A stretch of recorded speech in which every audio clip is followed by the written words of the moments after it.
Sorry about this, everybody. Perhaps something has pushed over the Gauri repeater, just like the elephants have pushed over this marula tree. Our technical team is rushing around madly trying to fix it, and we'll be back with you as soon as we can.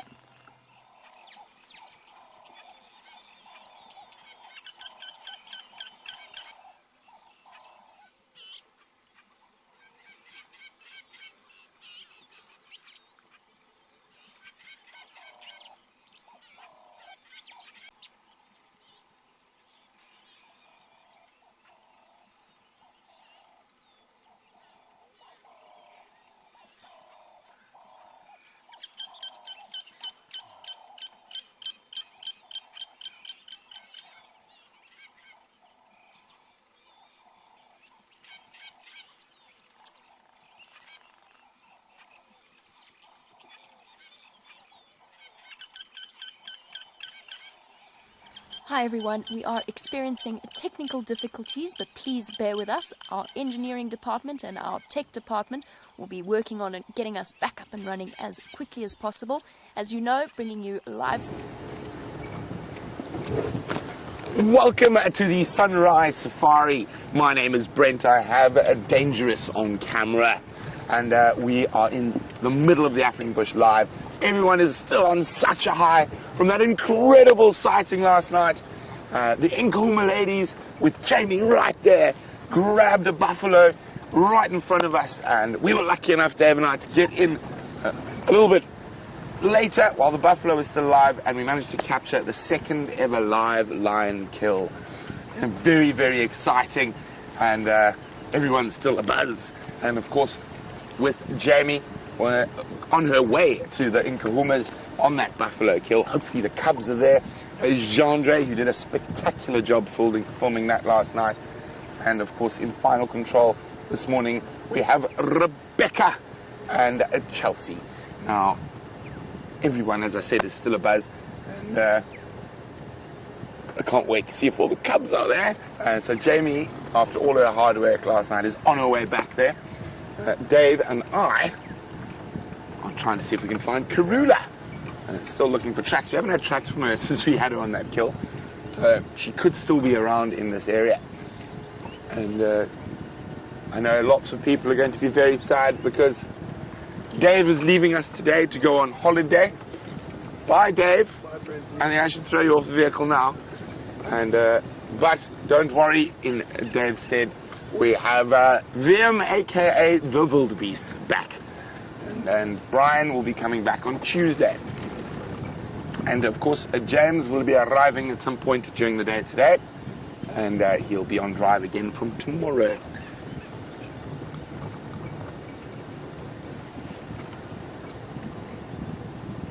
So let's find out how Jamie's trip towards the Lions is going. Morning, Orbs. Good morning, and we are racing on our way to get to those lions on their buffalo kill, and I'm really hoping that after the dramatic scenes of last night that we will have something to sit and feel joyful about. And I'm thinking perhaps the presence of 8 little cubs would be a very nice surprise, but we're heading through there now to double check. And of course there's also 3 males in that area. So last night, very dramatic scenes, and it came entirely as a surprise. But first of all, my name is Jamie, and I have Gendre on camera with me. We did actually say hello and good morning to you earlier, but we apparently it didn't quite go live. So hello and welcome to the Sunrise Safari. Yes, what I was going to say was yesterday afternoon was turning into one of those drives that's just a sort of a casual bumble. I think we'd seen 1 waterbuck and 2 duiker for the duration of that afternoon's drive, and a juvenile martial eagle flying around. So it was one of those things that was just turning into a quiet drive until we trundled along Hyena Road, and I promise you, not 2 seconds before those buffalo came running out with the lions behind them, Gendre, can I tell them the story, Gendre? Gendre goes, Hyena Road is the least productive road. I have never seen anything on this road. And with that, a herd of buffalo came bolting out of the bushes, being followed by 5 lions. So, you know, perhaps Gendre should say those things more often. At all times, Jandre, every road we go down, Jandre must say, we see nothing on this road, and then we'll see something. Anyway, it turned into some very interesting driving, and we were struggling with signal, trying to call Brent in and tell him where to go, at the same time trying to work out where Brent should go, because it all depended upon where the lions were going to go with that buffalo. And it was absolutely amazing. It was the entire scene was heartbreaking, and your heart sort of sits in the back of your throat somewhere when you're watching something like that. And it was amazing to see their coordination and the way that they did it, because it was almost half-hearted, that initial chase. The female was sprinting, she wasn't even flat out sprinting, she was just running after that buffalo. The other females stayed exactly where they were and just watched for a while and waited until they could see which direction she was guiding this buffalo in, and then shot off afterwards in that direction. So the coordination was truly, truly phenomenal. Very special to see. And then again, it was also incredibly raw and incredibly heartbreaking for that poor buffalo, because it was a big buffalo bull. They didn't have any males with them, so it was a slow, long process. And then, of course, there was the brief and rather intense moment where Jandre and myself managed to make it up onto a very narrower than this damn wall, narrow strip of earth where they had the buffalo. And he, whether through panic or I don't know what it was exactly that caused it, I think it might even have just been blind direction, although he did, I watched the footage again and he did look at us and then run towards us. And I mean 800, 900 kilograms of terrified buffalo with a lion on top of it. There were moments when I had a brief vision of lions ending up on the bonnet. You know, if he'd hit the bonnet, then the lion... Listen.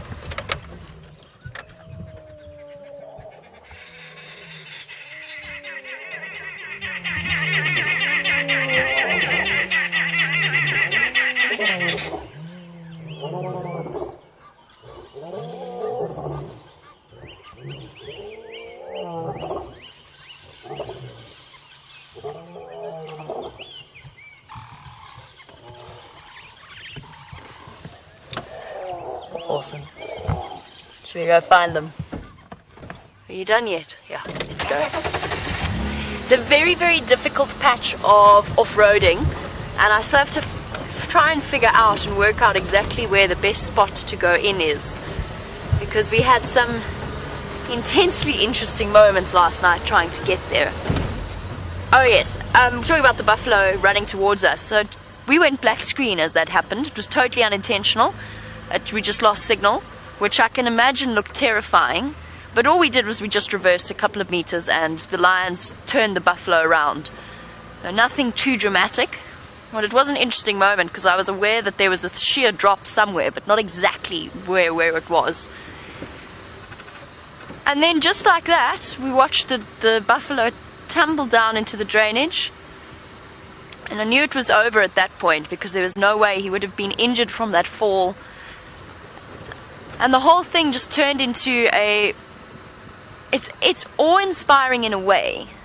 And I don't mean that in a joy at something's death, but I just mean in terms of watching the power and the brutality of the lionesses, but at the same time knowing they've got little cubs that they have to feed themselves, looking at their empty bellies.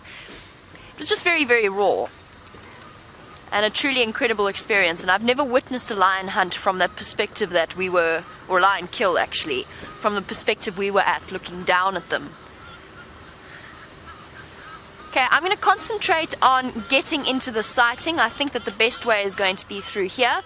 I'm going to have to do some off-roading, and while I do that, I'm going to send you back over to Brent.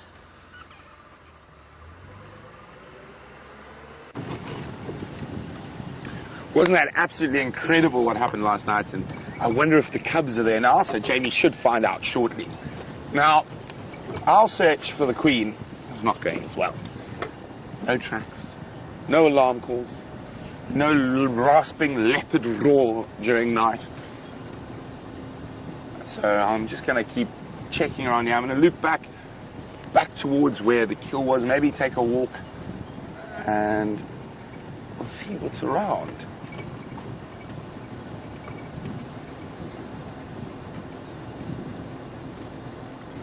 Now this is an area that Karula has been spending a lot of time in. It's going to be very interesting now that those cubs are bigger, whether she's going to move further north and stop going south out of our Travis area as much.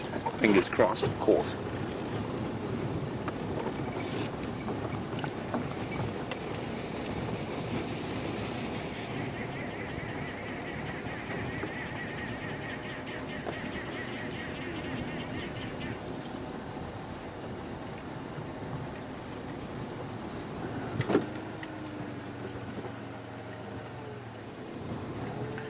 Michael says he's just started his bird list and only has 37 species to date. Well, Michael, let's wonder if you have those species. Don't fly away, you evil little creatures. You got them there? Opposite bank now. All on one tree. There we go. Okay. Okay, so zoom to the left. Down. Oh, they're all gone. As I looked, oh, well, Michael, I'm afraid you're going to have to wait for number 38. Those birds all disappeared. So if you are new, quite a few of our viewers have a bird species list that of the birds we see on LiveSafari, and some people are over 200 already. So Michael's well on his way with 37. We'll try find 38, 39, and 40.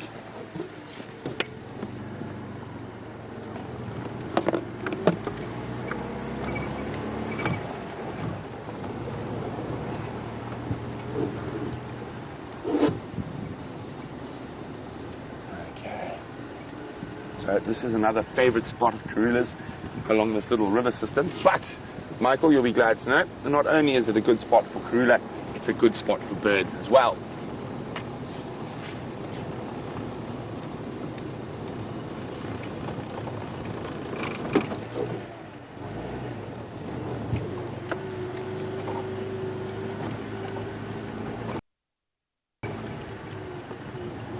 Now remember, we are live, and you can ask us questions about what we're up to, what we're doing, and all the wonderful creatures of Africa. And you can do that by using the hashtag Safari Live on Twitter, or questions at wildearth.tv.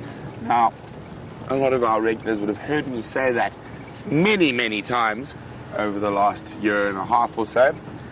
Can you believe on my interview drive, I could not get that right? I literally mixed it up in every way possible. Questions at tv.live. I could not, for some reason, get it right.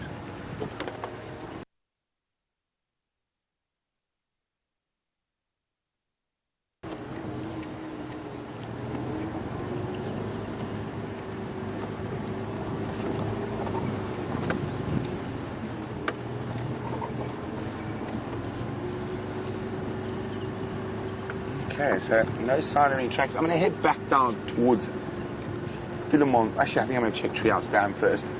But before we go there, hello. Little Inyalas. Of course, they are always wanting to avoid the Queen Karula.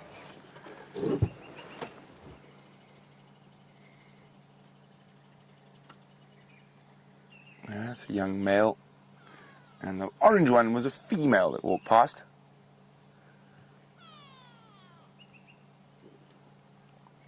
Okay, well, why are you standing behind a tree, Mr. Inyala?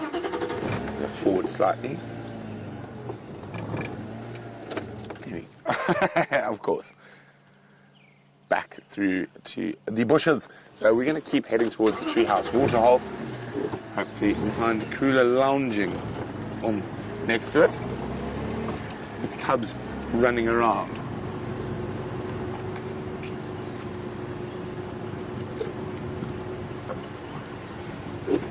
Morning, Shamsung. Shamsung is wondering, where do you get these bird lists from and how do they work?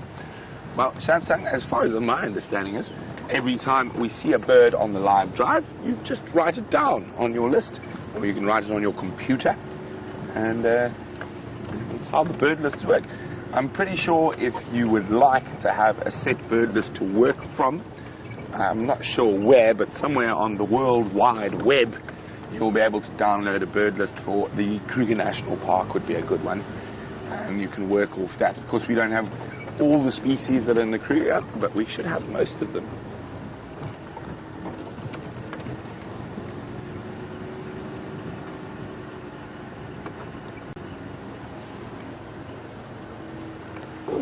Okay, come on. Fingers crossed. Tracks. And we have tracks of an impala, more impala, and another impala. Oh dear.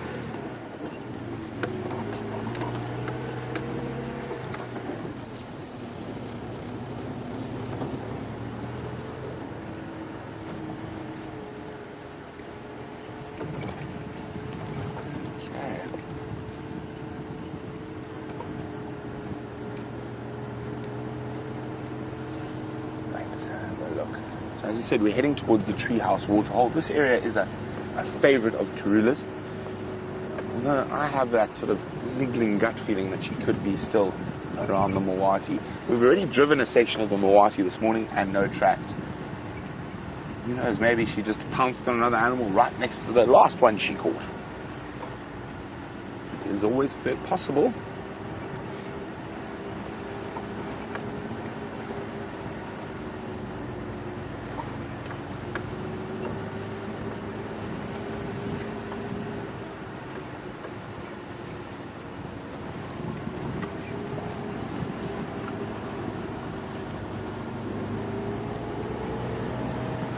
This is incredible after the rain.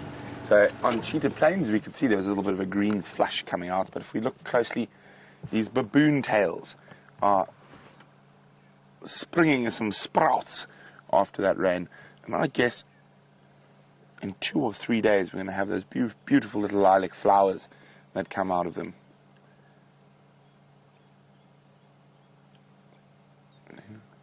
Always good to listen for a few seconds.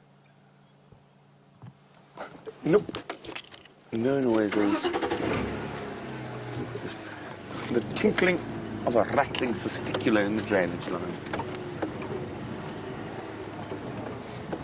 Okay, come Kruger.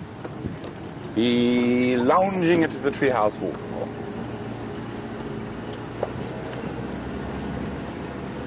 So we're approaching the treehouse waterhole. What is going to be there? Dave, any guesses? Dave has gone for the Karula. Will she be here? We'll find out in a few short seconds. And we are arriving at the treehouse waterhole, and there is absolutely nothing. So, on that note, let's go to something big, hairy, and scary with Jamie.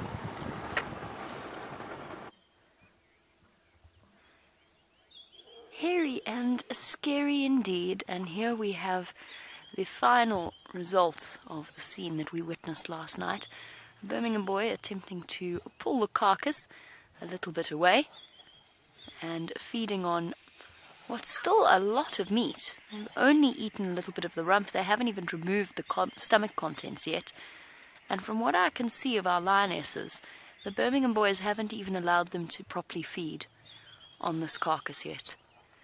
That is the lot of a lioness when 3 males come in to try and steal your kill, despite the fact that they have enormously full bellies, and watching patiently in the wings, as we were hoping for,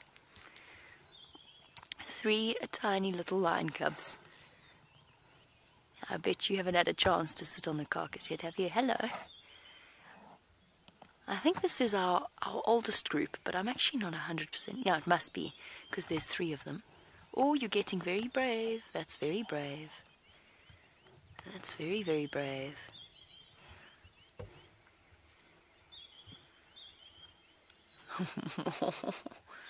I'm patiently waiting, hey? What you got there? Is that a stump? Is that very scary? Oh, this is absolutely incredible. And scenes like this make what we witnessed easier, a little bit harder to, or a bit easier to bear. Little lion cubs playing with a meal that will keep their moms sustained, and themselves as well, as they start to learn to eat meat.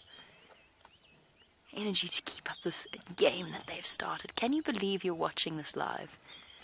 Something that still astounds me. Oh, what happened to your face? Did you get a thorn?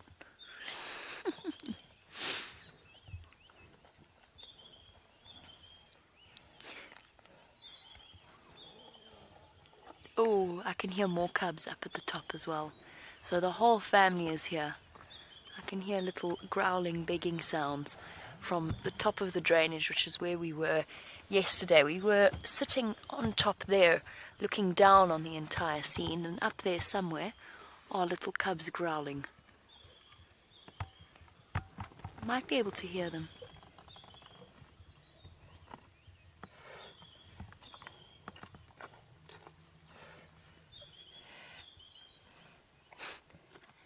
And one little cub watching intently as baby dad feeds. Oh, you got a stick. Luckily for them, there's plenty to keep them occupied down here in the drainage line system before they have a chance to feed off the carcass.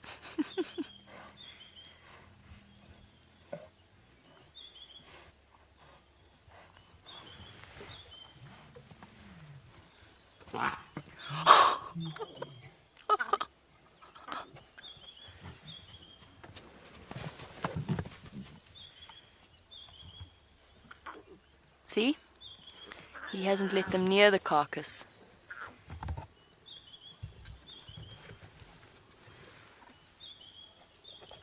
Standing by. Here comes Mom to watch what's going on.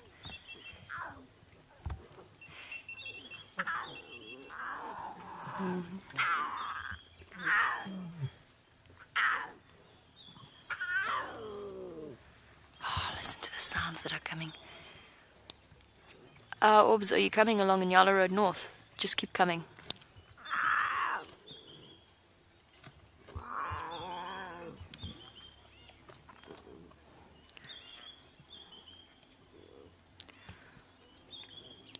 Oh, Orbs, sorry, I was trying to say don't go in Yellow Road, Hyena Road. Don't go Hyena Road. There's a big scorver in the way. You won't be able to get visual.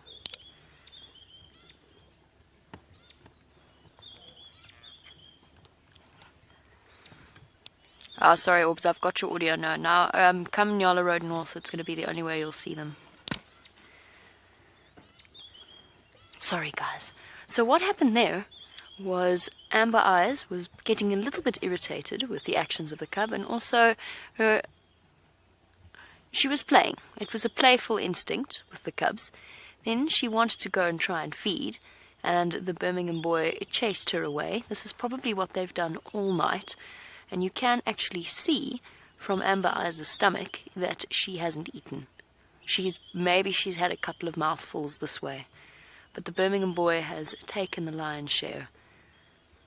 He's been clearly very protective over the entire carcass the whole night, which is interesting because they all arrived with full bellies from eating a dead elephant on Buffelshoek.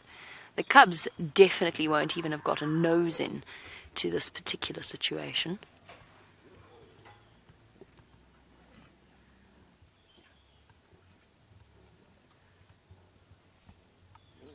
They will have to wait their turn. And it's not like a wild dog pack where the cubs are the pups, the youngest member of the group, are the most high-ranking and are treated as such by all of the adults. In a lion pride, the lion cubs are absolutely the bottom of the food chain. Their moms might look after them, as she did now, when she got up to make sure that her babies were absolutely safe. But other than that, they have to fend for themselves, even when they are at such a young age. Luckily, there's siblings to practice their fighting skills on. Oh, you're very brave. Interesting. Much more tolerant of the cub than he is of the adult lionesses. Oh, you're going to get a smack, little one. And that's also not the best place to try and go and tackle the carcass. You're big and fierce, but not quite big and fierce enough just yet. Oh wow, how's that for an image?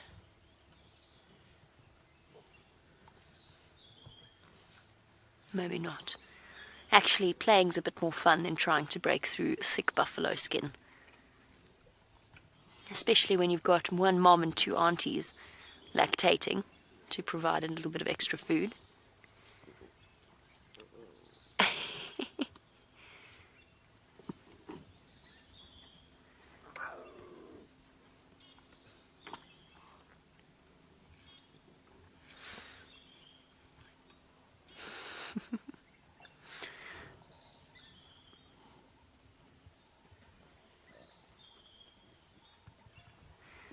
Now, just to let you know, when this situation changes, if the lions come a bit closer to us... Oh! My goodness, so noisy. If the situation changes, then we will be attempting to record a VR clip. However, at the moment we can't push any closer. The male gave us a tail thrashing look as we came in, obviously because he's still feeling very possessive over a carcass that he played absolutely no role in taking down. If the lions do come a bit closer, then we'll be able to do a VR recording, and then we will stop sort of answering questions or anything like that, and we'll put that on record. And I promise you, it'll definitely be entirely worth your while.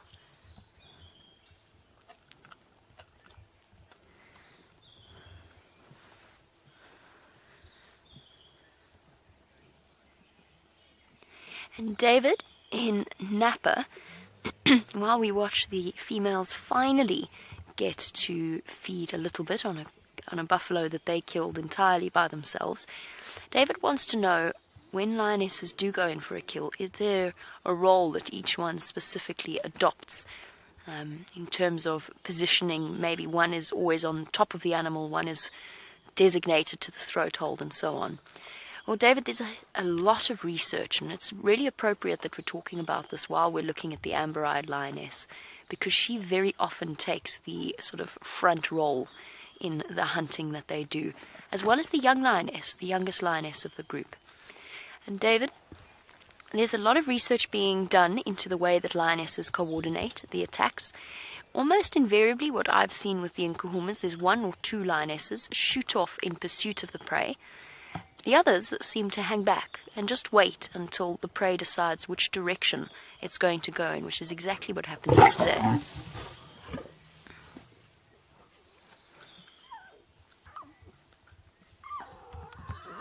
Yes, that's really nice, mister. And that is male lions for one.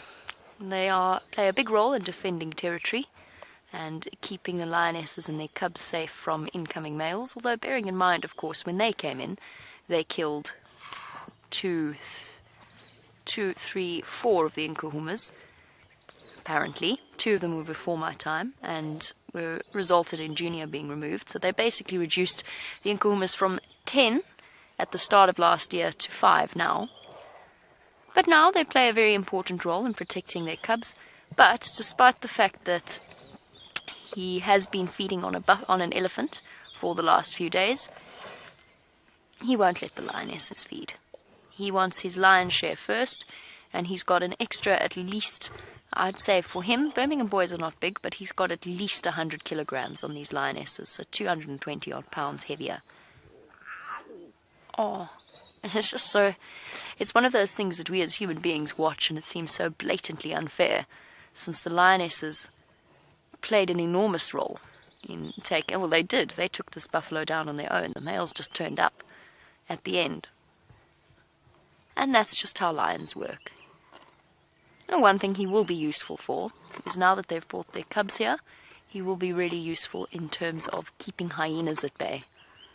And it's not just him. There is actually another male lion lying at the top of the drainage line, some of you may have spotted. So they've got an inbuilt defense system against hyenas, which is good for the safety of the cubs. But it would be very nice if perhaps he would let everybody have a meal. But they're not human, and our human ideas of fairness definitely do not apply here. He seems to have lost out, though. He's so busy being big and scary, he ended up with the raw end of the deal, which is the head and the jaw. And there's not very much left on there.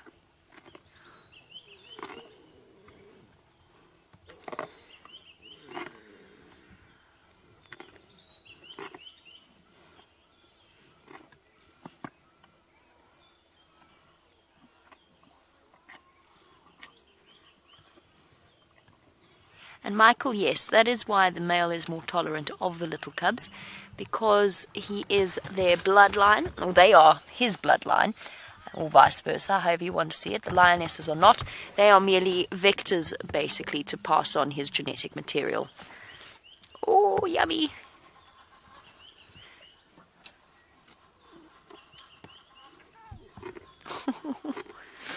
Don't eat the stomach contents. That's not the part you meant to eat. That's the yucky bit. No, little one. Almost. Oh. He's going to growl at her again. You can see the lioness already, not even wanting to risk it. Yes, so yes, Michael, that's why he shares a bit more leniently with the cubs. Submissive posture.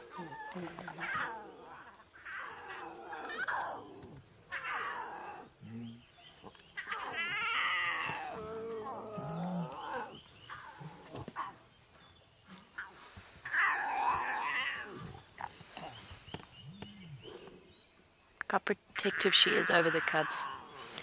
And the cubs immediately set about yowling their displeasure. Right, and now that he's established who's boss, off he goes to urinate on a bush. And the cubs, actually. That spray just hit the cub in front. And now that he's eaten his fill, the lionesses can finally... Oh, little cub, are you stalking Dad? There were some amazing displays of their behavior right there. The lioness is now tucking in with relish now that the male lion has moved off. You see their submissive behavior. Interesting how he felt the need to growl at them and put them in their place, even though he wasn't interested in eating anything more. Oh, and some big, fierce predator sounds coming from the little cubs, and then some actual genuinely fierce predator sounds coming from the females. And David, sorry, we were talking about lionesses and their hunting strategy. And I don't think that they have definitive roles. I think that they decided on the spur of the moment, depending upon who is where, and who actually managed to jump up on the back of the buffalo, for example, or which lioness has to brave the front. A lot of the time the hunt will be led by more experienced lionesses, but I've noticed that when sub-adult lionesses get to sort of adult age, they start to initiate the hunt more and more frequently, I think to practice, to be completely honest with you. I think that instinct really, truly kicks in at that point. And a lot of research is being done into the black back of their ears and the way in which they use that to direct their attentions and where they go and what they do. Like arrows or hand signals. Like a SWAT team using hand signals, except it's their ears. And we've got some fierce predator action happening from the cub side. Pinned to the ground. I suspect we've got 2 males and a female in this particular group, although the difference isn't terribly noticeable at this point.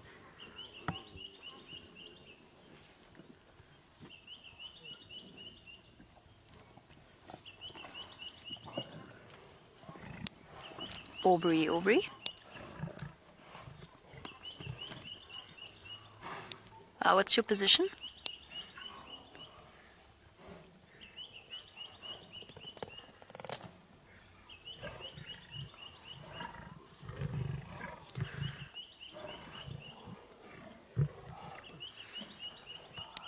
Oh, sorry, Orbs. I wasn't sure if those tracks would lead in here, but keep coming north, along Inyala Road north, and I'll tell you when I've got your audio, because I got your audio, but you're too far south.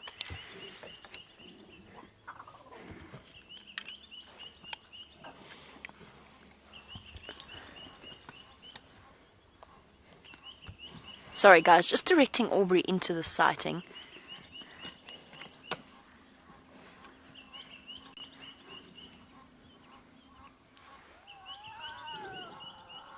Oh, little cubs. We finally got a chance to have a snack now that that male has moved off. And I think that the other females... Look at this one trying to clamber up the mountain buffalo. Mount Buffalo.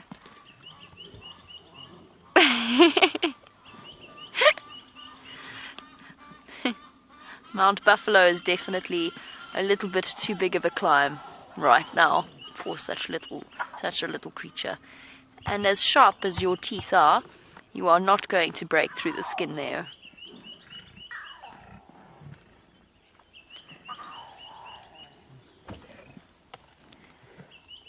Okay, Orbs, I've got your audio, just keep coming.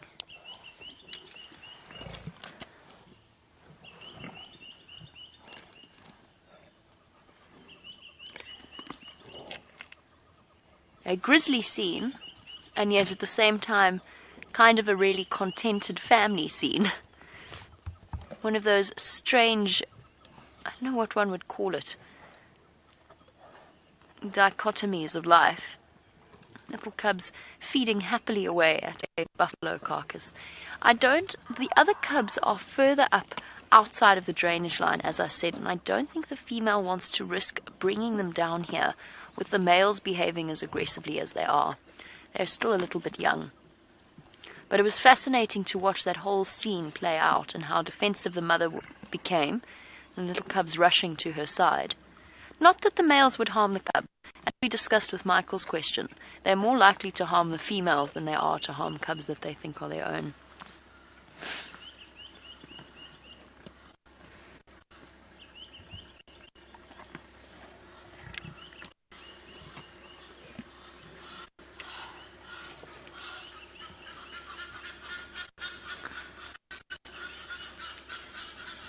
You little one. Now, Deja Vu, welcome to the Sunrise Safari. This is such a weird scene, so adorable and yet so grisly at the same time. Deja Vu would like to know, is it learned behavior or instinctive behavior? I actually really need to use the game drive comms, but sorry, just bear with me 1 second. It is instinctive.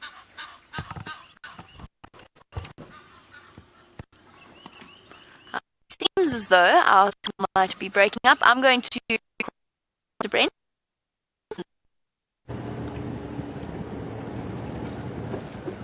Wow! Isn't that amazing? The cubs, the males, the ladies, the action, the drama of the Nkuhumas. But we've got a sedate old, well, not too old man, but nice Ellie bull. See? There he is. Hello, mister. Enjoying your combretum?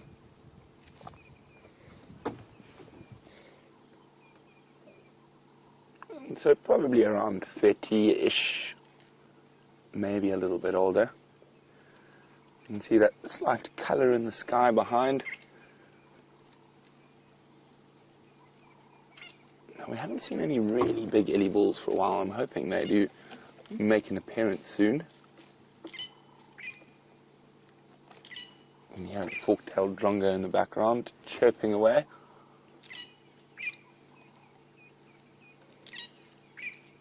No, he's not going to be too far away from that elephant in case that ellie manages to disturb an insect or three. Oh, I do enjoy elephant bulls. Look at this. This is incredible. Get that marula.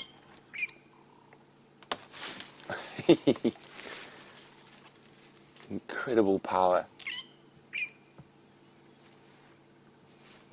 Now, the marula trees are very much trimmed by the ellies, and it's the big bulls who can reach those high branches.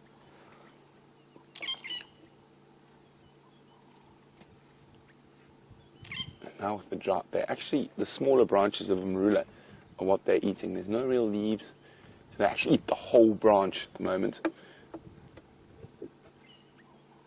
Now what happens with the younger branches is that, of course, the trees are pumping nutrients in them for them to grow. So it's a nice meal if you're an elephant. And of course, you have to eat a lot of them. You know, if you're just eating the whole little branchlet,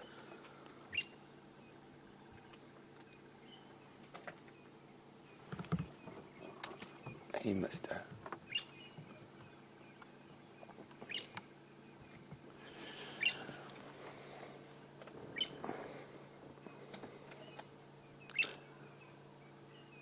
Very, very sedate.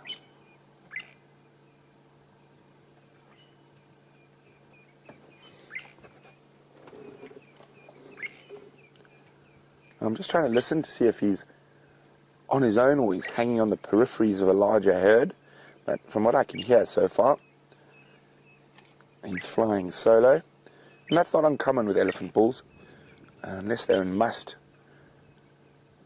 They quite often will spend the majority of their time either wandering solo or in small bachelor groups. Now, there could be some more bulls around that we can't see. They can communicate with each other over quite big distances, so there could be some more bulls around, but he's rumbling too that we can't even hear. So a lot of the elephant communication is in such a low, I think is it decibel? Low decibel that we can't hear.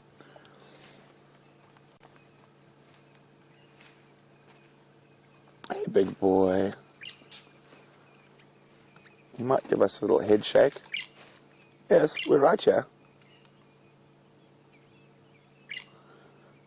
He's opened his ears up. He's just reminding us how big he is and that we shouldn't cause any trouble with him. You see the one ear is closing already. He's now decided he's already showed us how impressive he is and that we are sufficiently warned. Sometimes that open ear is coupled with a nice head shake. I'm just going to let him move behind us. I'm not going to move the car. He's smelling us. You see how he points his trunk towards us. There we go. Off to the next bush willow. It's got some leaves.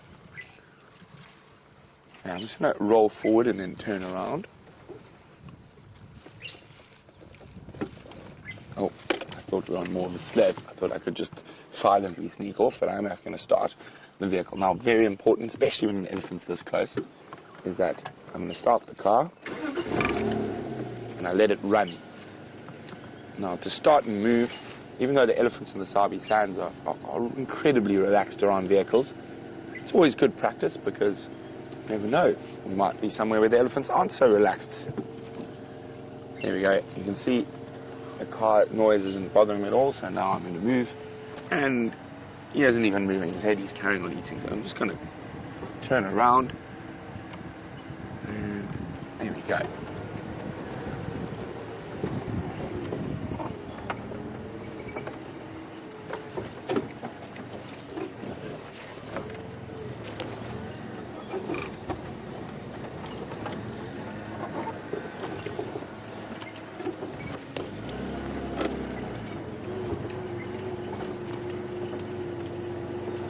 Get up this bump to make life easier for Dave on camera. There we go.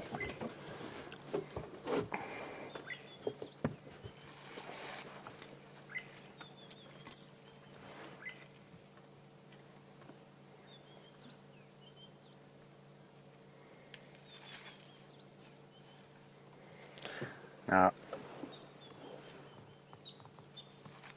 Diane's wondering how to tell an elephant's age, and there's one of the ways to tell how sunken their temples are.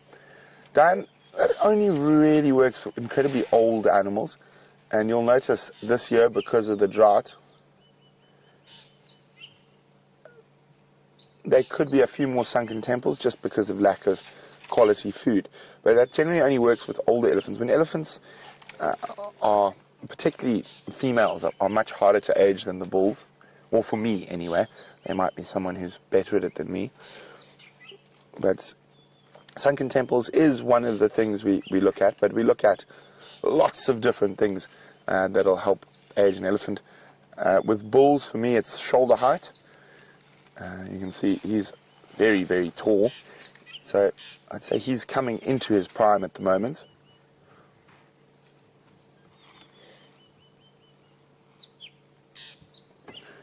Now what we're going to do is I'm going to wait.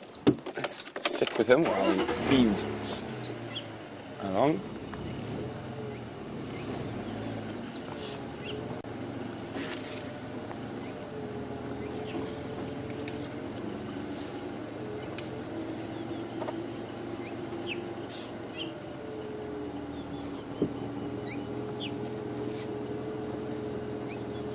Okay, so we're not going to look at his back end. Let's move around to his front end.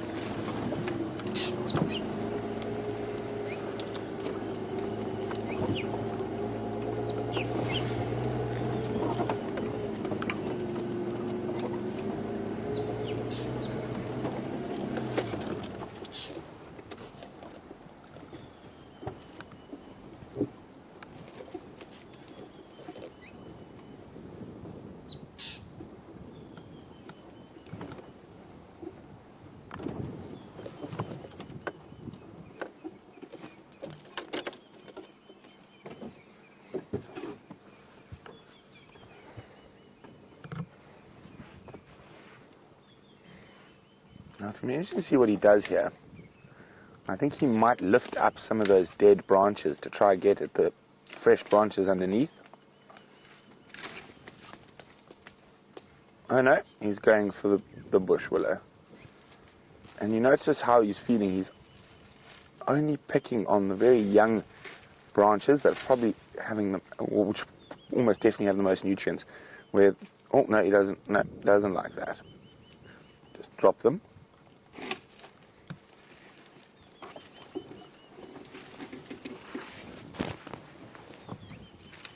You're going to go behind us again, mister.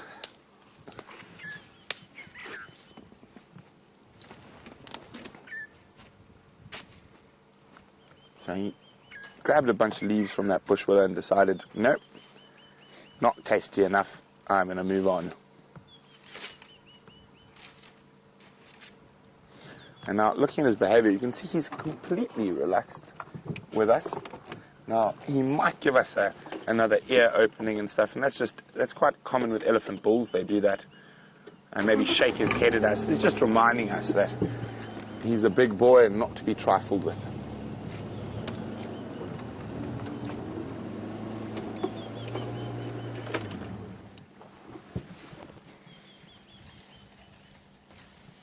Oh, I think he might go up. Look at this. It's too high. It's too high. No. Oh, he's going to go get that.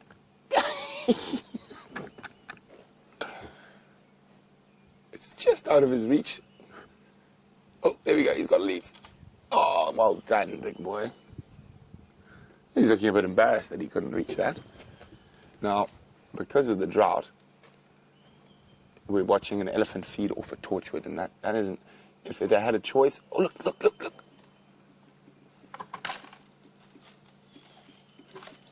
Oh, wow. Isn't that incredible? Now, in some parts of Africa, elephants are known to balance on their back legs to get higher. I've only ever seen it once in the Sabi Sands. Maybe this morning will be twice.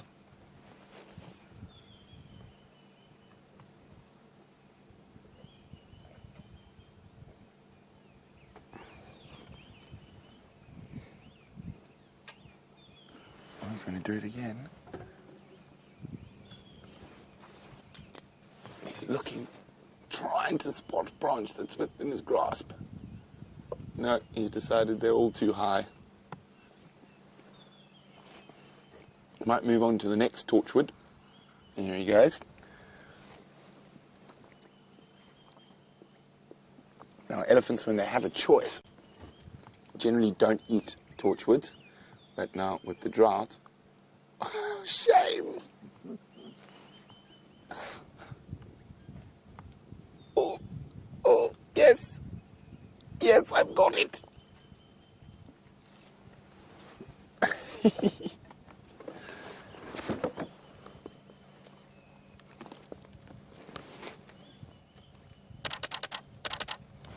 That click was just my camera. It's such an impressive sight seeing an elephant at full stretch.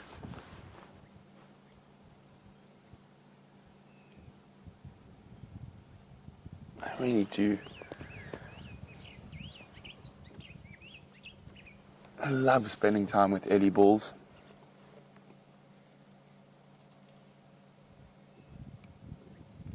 I'm pretty sure he's going to do it again.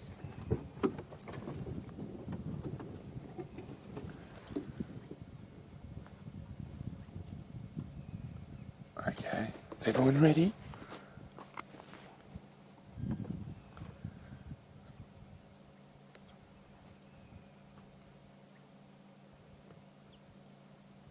Okay, he's nearly finished that.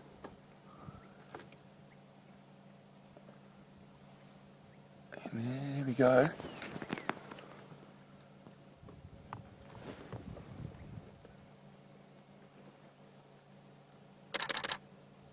He's got there.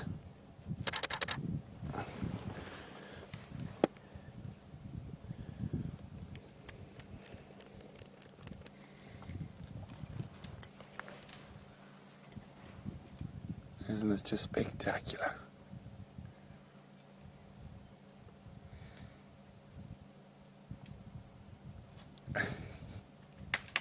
He's trying to make sure he gets a bigger piece.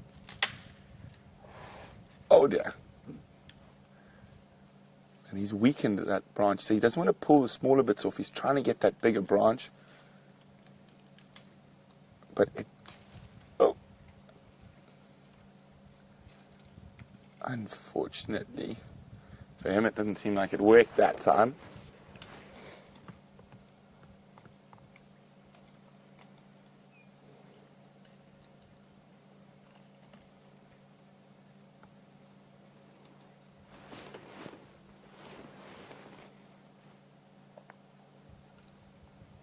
Now, an elephant's trunk is a very complex piece of anatomy. And Curtis is wondering, how do all the muscles work? Well, there's about 100,000 muscles and tendons and ligaments in the elephant's trunk. And some of them attach from muscle to muscle. And the ones from the tip don't go all the way through to the skull. And there's lots of little muscles and tendons. And as I said, over 100,000. That gives it that incredible dexterity.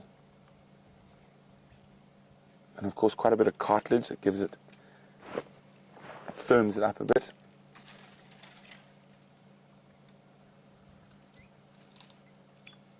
Munch, munch, munch. Now, that is a torchwood, also known as a green thorn, and they have massive thorns on them. And as you can see, an elephant's mouth is as tough as an old boot, and just chews straight through those thorns.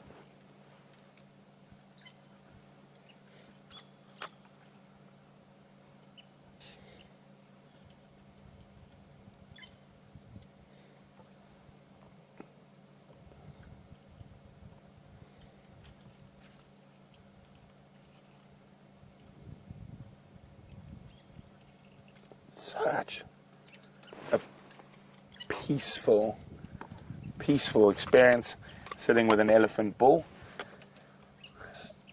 And we're going to, oh wait, let's have a look, maybe one last stretch.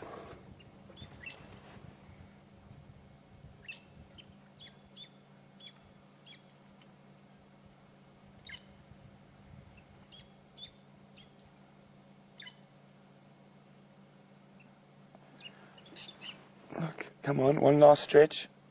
Nope. Well, oh no. Here we go. Let's see what he does. He's going to move off shortly. There's very few branches he can reach. So we're going to do the same. We're going to keep checking for leopard tracks. Unfortunately, we haven't seen any of those yet, but it was incredible spending some time with this Ellie bull. But let's go back to Jamie and the incredible Nkuhumas.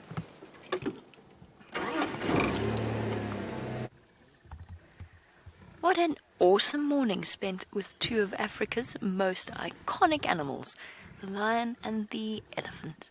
And right now we have two very sleepy miniature lions who have exhausted themselves through their endeavours of nibbling away at their buffalo breakfast.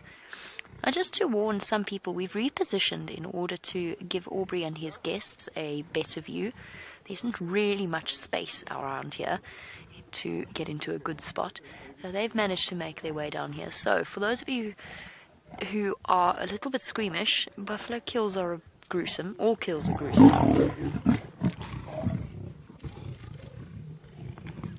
Even a little cub at the back.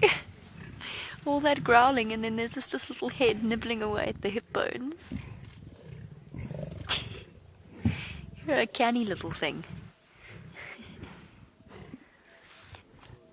Oh yes, you might every now and again see images that are a little bit macabre and a bit unsettling, depending upon where the lionesses are. Chandra and myself were just greeted to a vision of the buffaloes, which isn't looking terribly good right now. The lions are feasting away. Unfortunately, we don't have the clearest position of the signal right now. But this is a perfect spot for us to have what is going on. And growls the females as they compete with each other for the best possible eating spot.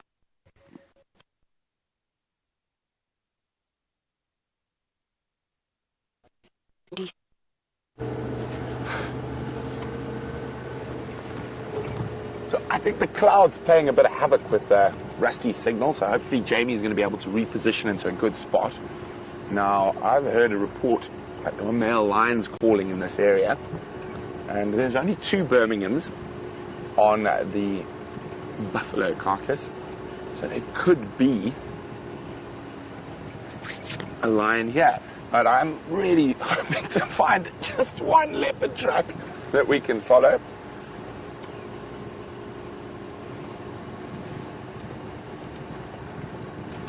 And these cold, cloudy mornings, not good for birding as well. And James, who's in Springs, South Africa, was wondering what we do if we come across an elephant bull like that on foot. Now, James, every single scenario is different.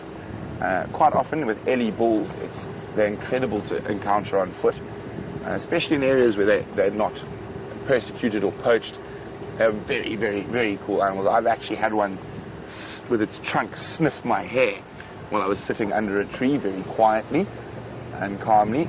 And I was very lucky. My dad taught me a lot about walking into elephants from a very young age.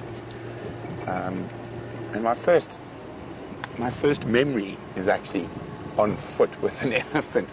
That wasn't on purpose, though. I got into trouble for that. It was in northern Botswana. Oh, hello. Oh no, off it goes at high speed, like most steenbokkies. Yeah, little antler disappearing. Oh, he stops, but in the thicket. And so as I was saying, I know a lot of you have heard this story before, but my parents stopped for a sundowner around a pan in northern Botswana in Moremi Game Reserve. I was about 2 years old. I was a highly mobile child, apparently, whether it be on all fours or apparently as soon as I got my 2 legs working, it was a nightmare to keep track of me. And I disappeared off, and there was an ellie bull drinking at the pan. My dad turned around and just saw me a couple of meters away from this elephant bull talking to it. And he managed to walk up very carefully, pick me up, thank the elephant and give me a hiding. But we can chat a little bit more about ellies on foot later, because Jamie's got signal with the lions. Friday morning. We are still with our lionesses feasting on the buffalo. Nobody move or breathe, because if we do, we might lose signal. But so far, so good.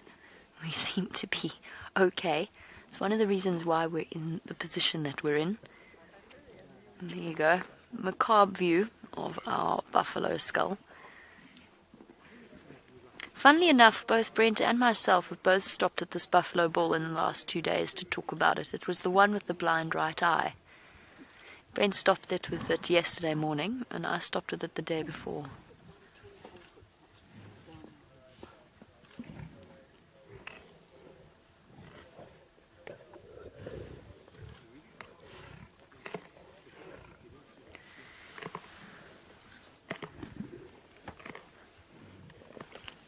lionesses are crunching away.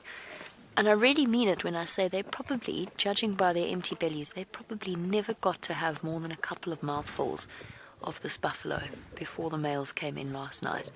Jean-Ray and myself actually encountered the males as they were racing in. It was a very interesting experience because we were trying to get out of a very tricky spot. I was concentrating on off-roading. And the next thing, the air around us erupted in roars. There was one male lion about a meter away from us on one side and one couple of meters away on the other. And Jandra and I was talking about it last night, we both levitated out of our seats because they came as such a surprise. They just sort of snuck in out of the darkness. My car lights didn't even pick them up, and all of a sudden there were just roars all around us. It was an incredibly intense experience, but they were clearly racing straight towards the distress calls that they heard from the buffalo. Our time at this sighting is unfortunately limited. As you can imagine, there are lots and lots of people that would like to come and see it, and because of the little ones that are present here, and there's actually two sets, as I mentioned earlier, just one that we can't see at the moment, and then our little bundle of delectable monsters over there. Because of them, it is only a 2-vehicle sighting, so only 2 vehicles are going to be allowed into this particular spot. So we will enjoy the most time that we can here, and then we will pull out. So bear with me one moment, because I do just need to chat to Abel and find out where he is. Abel. And then what we will do is come back to this position at the end of the sunrise safari. What's your position?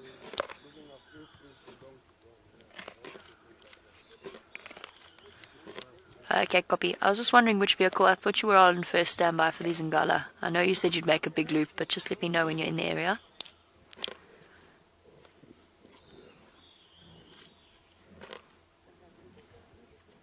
Okay, so we've still got more time than I thought, actually, because the person who is coming in first to see them is still very, very far away, so we can actually enjoy some time with our fierce Nkuhuma hunters. Now, of course, most of you will have noticed by now that there are only 4 here, and that is because it is the amber-eyed female, the youngest female, and the amber-eyed female is actually very clearly identifiable with that scar. Just realized that that scar is very prominent on her right shoulder, and we will always be able to identify her. There you go. Don't know how that happened. Maybe hunting, maybe mating, or maybe even trying to feed off a carcass with a male. So they are here, and the mothers of the 2 oldest set of cubs are here as well. The ones that we've been watching play, and then the set that I can hear squalling up somewhere in the bushes somewhere. The other female has probably gone through to where she's keeping the littlest members of the Nkuhuma pride. There's 3 tiny, tiny cubs that we've been watching around Buffelshoek Dam. She's probably gone to go and feed them, and she will be back a little bit later, perhaps even to bring them to their first ever kill, although they are still very, very tiny. But perhaps, today is the day we will get to see those little cubs at their first ever kill. Tucking in, forcing the skin back. It's not an easy job eating a buffalo. It's not quite as difficult as killing a buffalo, but it's not easy. The meat is incredibly tough. When we watch it, they have to put in a great deal of effort. I love that little cub's head every now and again, by the way, popping up over the rump there. Oh, just an ear, tucking in to the scraps. But it is very difficult. The skin is phenomenally tough. It's also very well attached to the muscles by connective tissue. So the lions feeding off it have to exert a phenomenal amount of effort to pull back the skin and get to the meat underneath.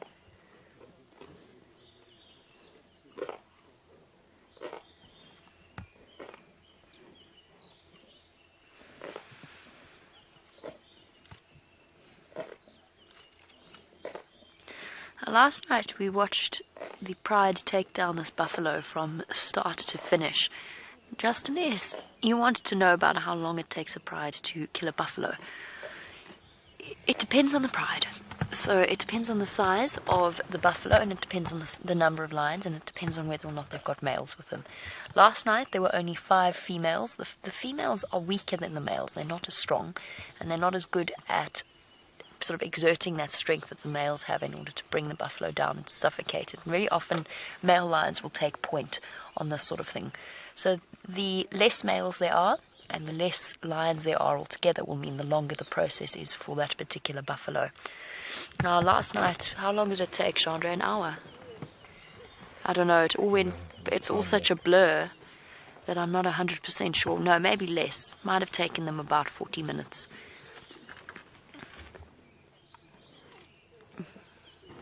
Yeah, it must have been about 40 minutes that they took to kill the buffalo. And that was a situation where you had 5 lionesses and no assistance from any of the males. Not that the males didn't get to reap the rewards.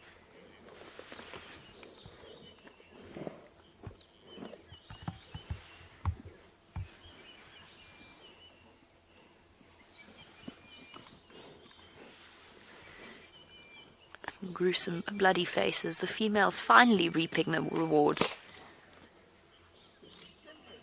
Liz, when we saw this buffalo, I mentioned that we both commented on him, and Brent and myself both mentioned when we saw him that he was quite an old boy. Oh, hello. Have you emerged? With a full belly. Sorry, we'll get back to the buffalo in a moment. Let's just see what this little cub does. I think it's going to use the rest of the cubs as pillows.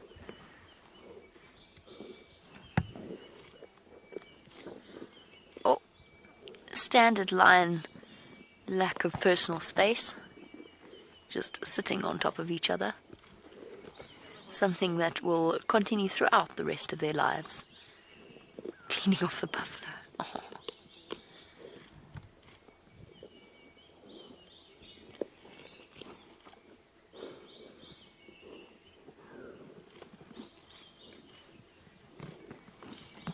So cute. So cute. Yep. Better start cleaning off the remains of buffalo, little one.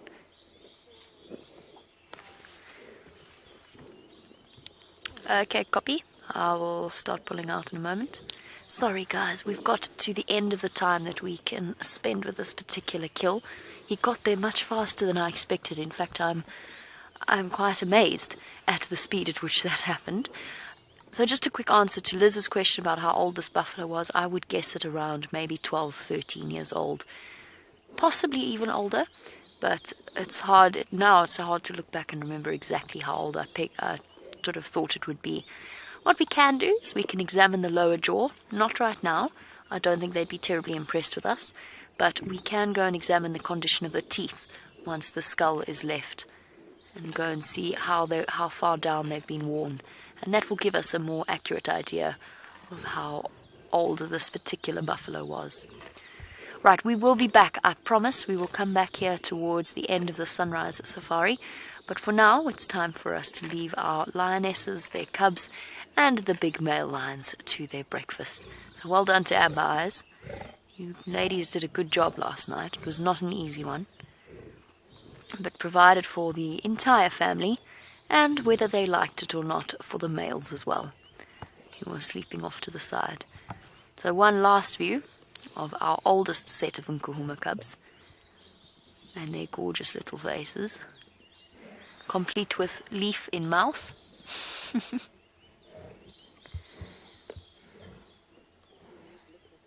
And then it's time for us to move off. And since it is a very tricky position, and there's a good chance that we're going to lose signal as we escape from this river system that we find ourselves in, for now I'm going to send you back across to Brent, and I will catch up with you a little bit later.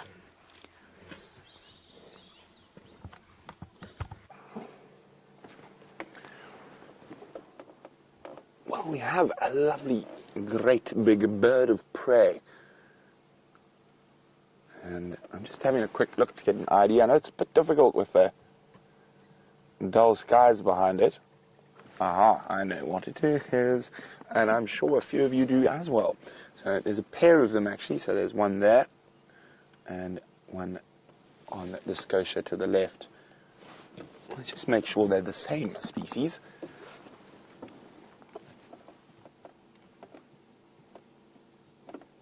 And that they are. So I wonder if anyone out there can tell me what are these two eagles.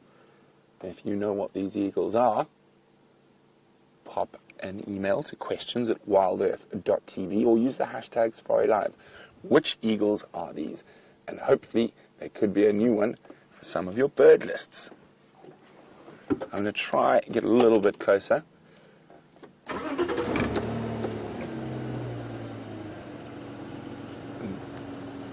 Dave, get ready to zoom if they fly. We're going to sneak closer. Now, whenever you see these eagles around, it's always worth checking very carefully if there's not a carcass about or in a tree. With the batelier, they're quite often the first to find a kill.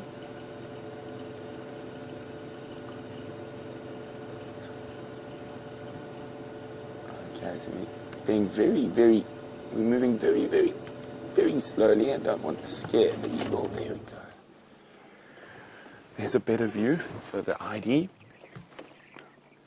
Hopefully you've got your bird books at hand.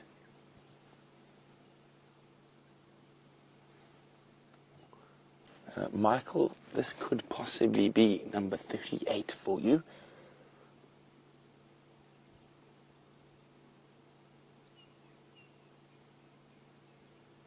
So while you look at the eagle, I'm just going to use my binoculars to look in some of the trees around, just in case they have located a leopard kill.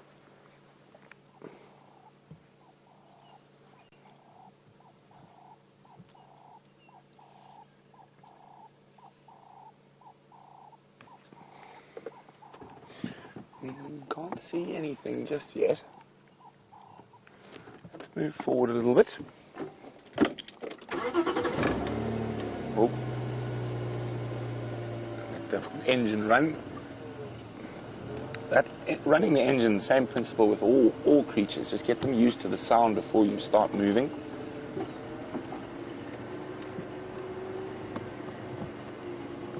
And see, by moving slowly. Oh, don't fly. I don't want to disturb you. Just keep moving. I'm just checking under the bushes, in the trees, in case there is a leopard kill about. I don't think so, but it pays to be prudent. So there's the second one on top of this gorsha, or weeping boerbean.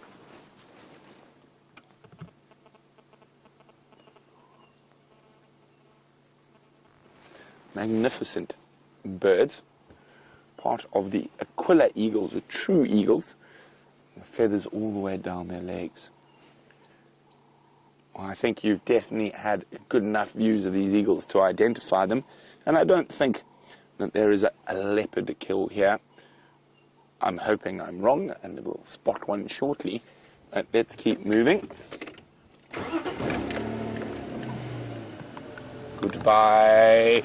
I nearly said its name, but I didn't. I remembered.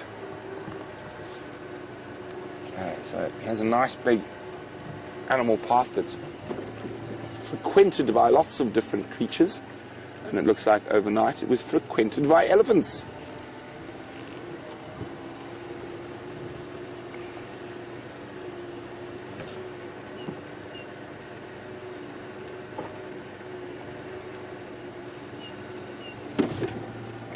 Interesting. Let's just have a closer look at that. Oh, I'm very happy. I was actually sulking a bit earlier, and I was showing Dave this face. I said I'm going to start like this, but then we spotted the eagles, because I haven't found any tracks to follow. But I think that has just changed. Oh dear. What's happened? I'm locked in.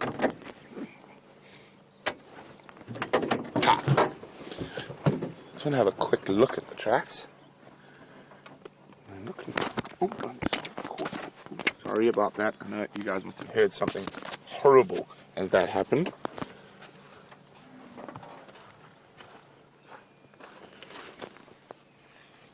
There we go.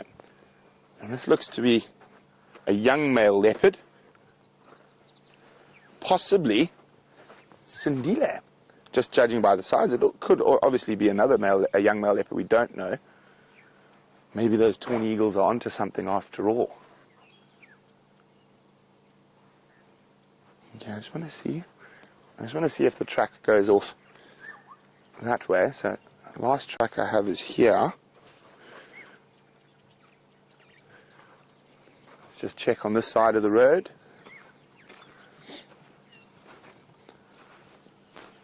Where have you gone, mister?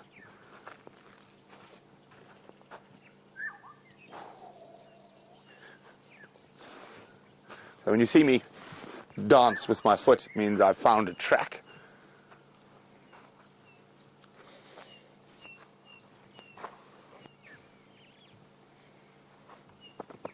Definitely warrants more investigation. My binoculars quickly.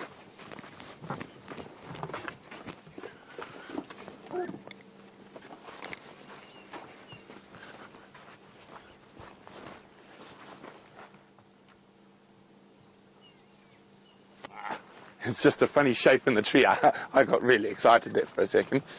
But these tracks definitely are from last night at some point. So definitely warrants more investigation in this area.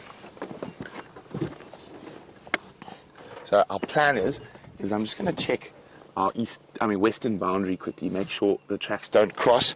If they don't cross, then we're going to come back and check this area very carefully. Now, the fact that there's two, I nearly said the name of the eagle again. And two of those birds here could bode very well for us.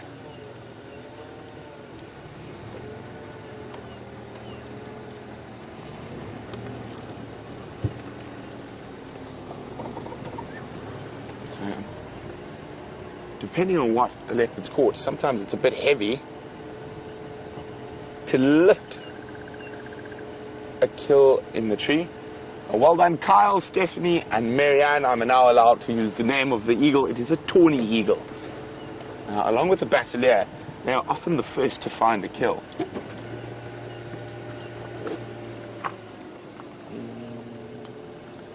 Very pretty bird. Okay. Oh, that one. Oh, it's unfortunately a bit far from this camera. But that is a golden-breasted bunting. You can see that bright yellow chest.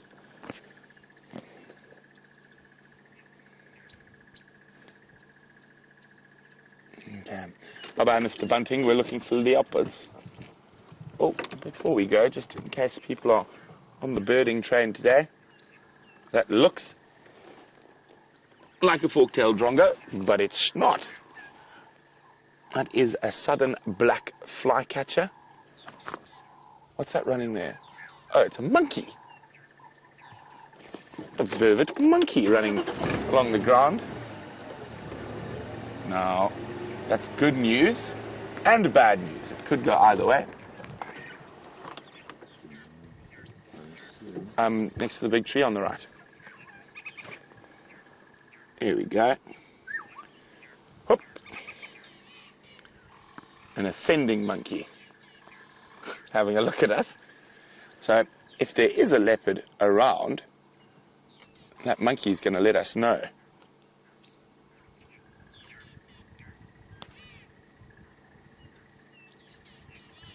Oh, we've got a wonderful bird party around here as well.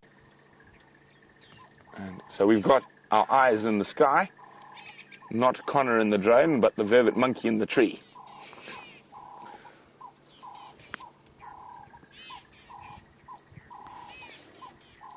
Yeah, it's eating some acacia gum.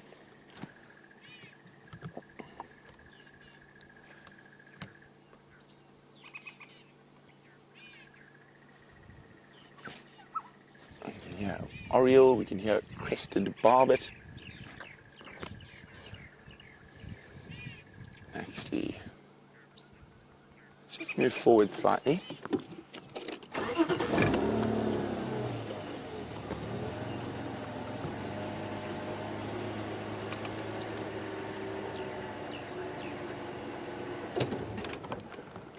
quite a bird party going on.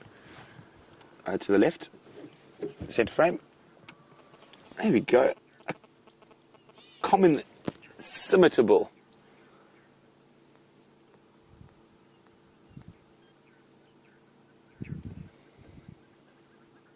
And then to the right, we've got some white-crowned helmet shrikes. No, that's the scimitable, and a white-crowned helmet shrike next to it. Up a bit. And it's a scimitable, and then just beyond it is the white-crowned helmet shrike. And if we come out to the left, and zoom, and up. Oh, there it went. There's the white-crowned helmet shrikes.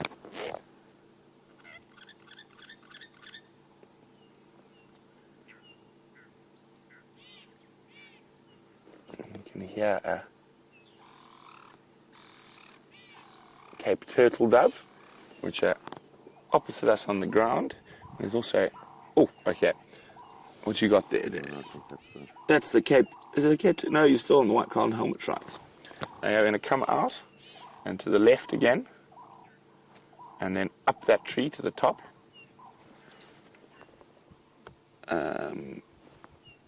Which tree? That tree. Up to the left. Oh no, go back down to that one. Sorry, I didn't spot that one yet. Oh, a brew shrike. Oh, off it went. Well spotted. And that's a Birchall starling. Oh, I wonder how many birds we're going to get out of this bird party.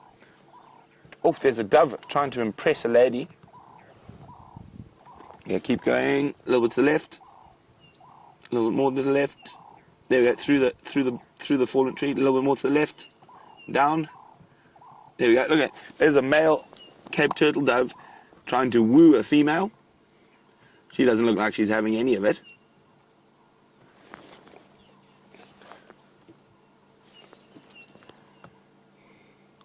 Okay. Oh, sorry, Dave, quickly out. Back to the tree that had the white-crowned helmet shrikes and the scimitable in it, to the right. No, to the left, sorry, and that, yeah, you're right. Now spot, where's he gone? No, not that one. Just look for a flash of red. Where's he gone? Oh, I'm going to find this guy. A red-headed weaver. Where did he pop to? Oh, come to the right. He's jumped to the next tree. Zoom. And he's behind the main... There he is. Red-headed weaver. I wonder how many species we're on already. He's just jumped out, so let me just try and move forward a little bit. It's such an exquisite bird.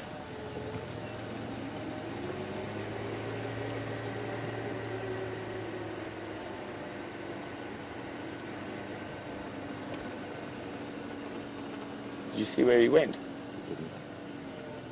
He's disappeared, but this is the bird party that keeps on giving.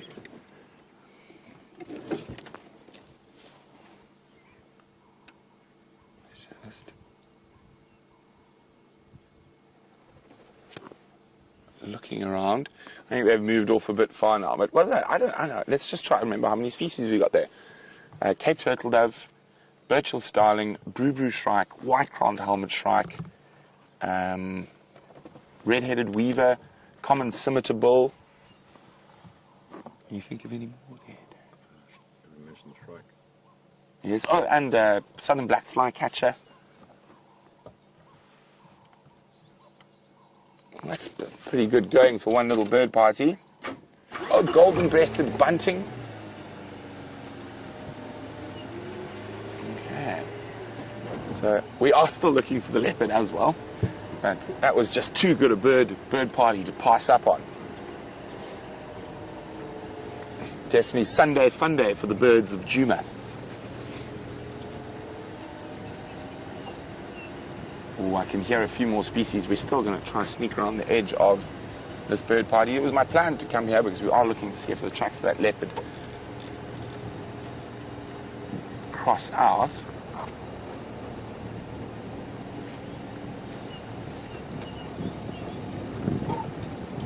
course, almost every bird party is not complete without the fork-tailed drongo.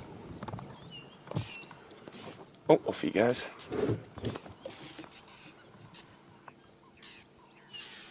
Okay, lots of action going on here. Here's the Boo Shrike, and he's much closer this time.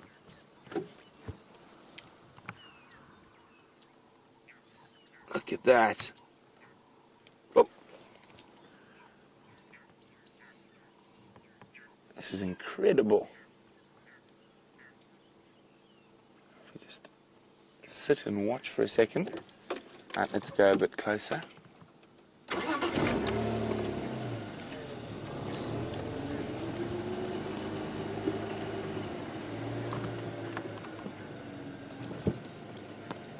Oh, here's the red-headed weaver right next to us.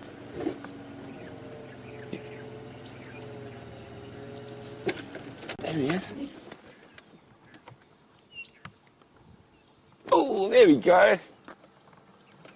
Okay, who's quite new at the bird list says, thanks for getting my bird list into the 60s. Oh, my absolute pleasure. As you can see, I quite like bird watching, just a little. Just listening to see if I can catch another species or two.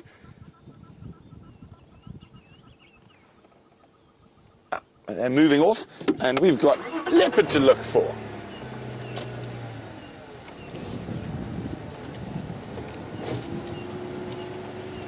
I said, I just want to check quickly down here, see if those leopard tracks cross out of our traverse area. There is a pan over here, so there is water, so I just want to make sure that they don't go there.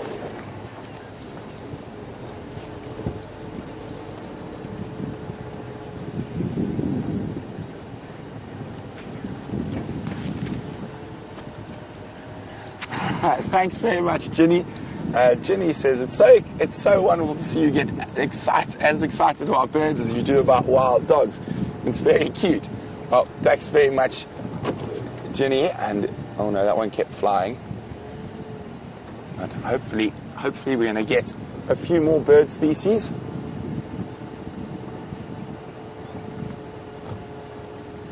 And maybe a leopard. Wouldn't it be nice while we're looking for birds to find a leopard?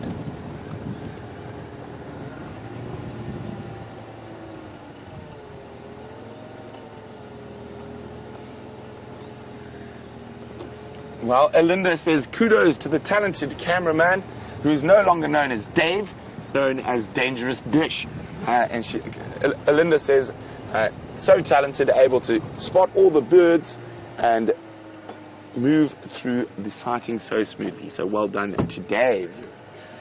And we're going to keep checking around here if we can find any more birds, or hopefully young cinderli. And while we do that, it's time to go see what Jamie's up to.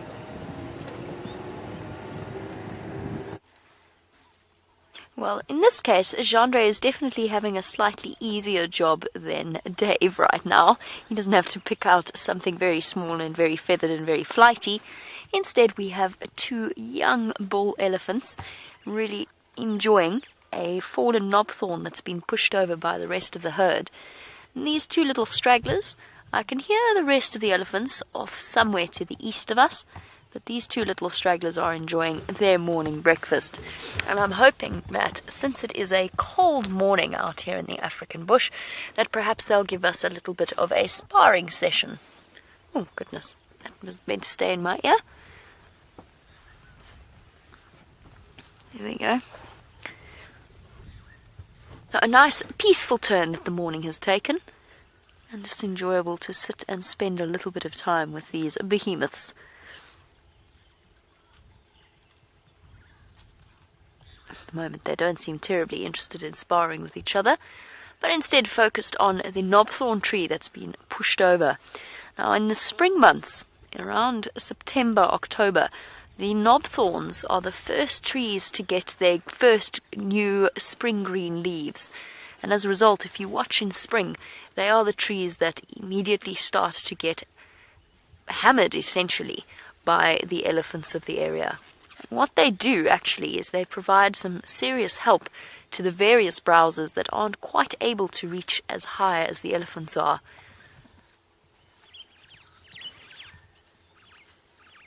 Sorry, there's an interesting starling fight going on. That's really interesting.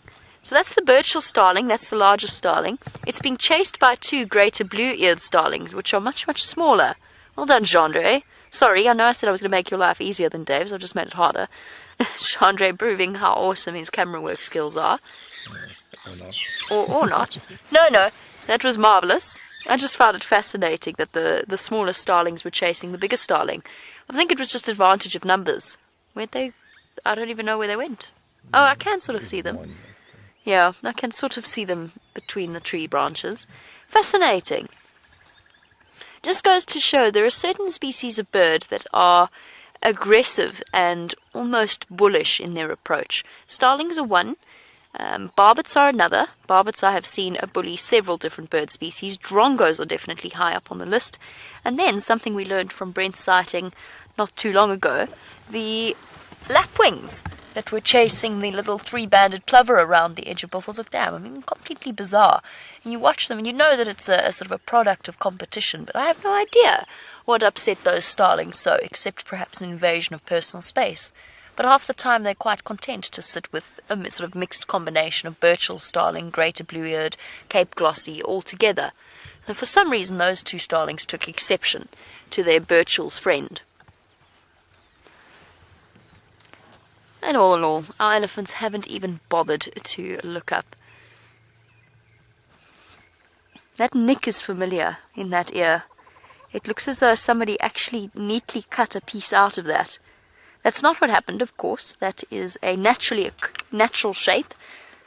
He probably pricked or cut himself in some way, and then the flies settled in, the ticks settled in, and the bacteria settled in, and eventually ate away a piece of his ear that will be with him for the rest of his life, or at least that scar will be with him for the rest of his life, making him easily identifiable. But that's a really clear one. It really does look like somebody took a... Ooh, no, that gives me the shivers. I don't mean it like that. Not harming him in any way, and will just mean that whenever we see this young bull, we will immediately recognize him. Although we've got so many different elephant characters, it is completely impossible for us to keep track of them all, with the added fact that they tend to move and cover enormous distances. As I said, they've created a really nice situation here, where they've pushed over a knobthorn tree with some fresh green leaves at the top. They're not fully spring green yet, but they are fresh, and there will be other browsers coming here as soon as these gentlemen have finished. The Nyala, the bushbuck, well no, not the bushbuck in this area, but the Nyala and the kudu, and many other browsers will move in and start to feed off the freshly pushed over tree. And every now and again I just hear the crunching, toppling sound of another very large tree being catapulted over. The elephants are very much focused on the trees around here. And I mean, if we examine the area that we're sitting in now, we've got the elephants feeding on a fresh knobthorn that they have pushed over. If we have a little bit of a look further to the left of them, there is a bush willow that has been mangled with branches falling down, and then the entire large bush willow, there we go, they've taken away most of the main stems of the new growth of a tree that has already been pushed over at some point in its life. And that's two trees next to each other. Then we've got chaos here. All elephant damage. Buffalo thorn has been completely mangled. Broken branches. And that will result in the death of that buffalo thorn most likely.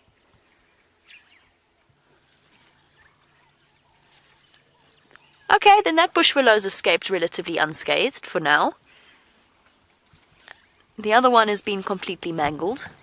And then we're not even getting to the other side of the road, which is just fallen stumps absolutely everywhere. Elephants are destructive feeders. That doesn't mean that's a bad thing. And what I'm showing you is how much damage they can do to an area, but I'm not saying it's bad. because they've evolved alongside this ecosystem in order to keep the system of checks and balances in place.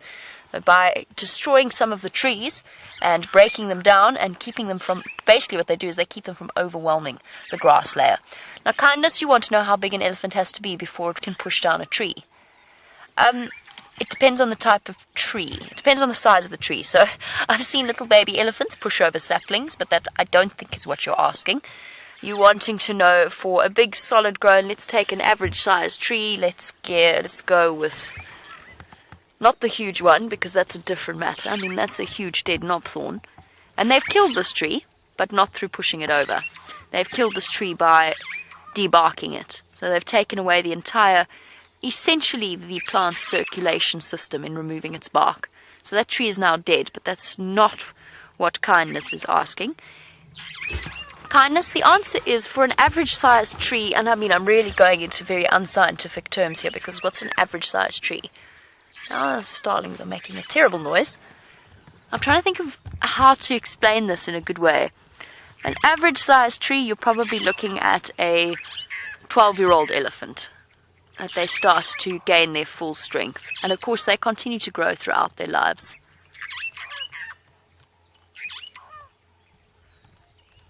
These starlings are being so noisy. Now we've got the birchals and the greater blue-eared in one place. Jeepers, they were making a fantastic racket. Chirp!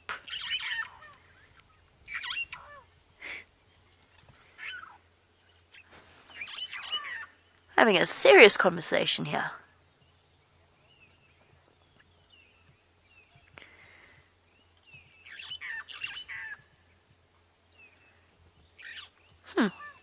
I don't know what that was about. Little displays as well. Right. Are we done now? Are we finished? Sort of. Back to our elephant question and back to kindness's question. I'm sorry, kindness. Couldn't really answer you properly.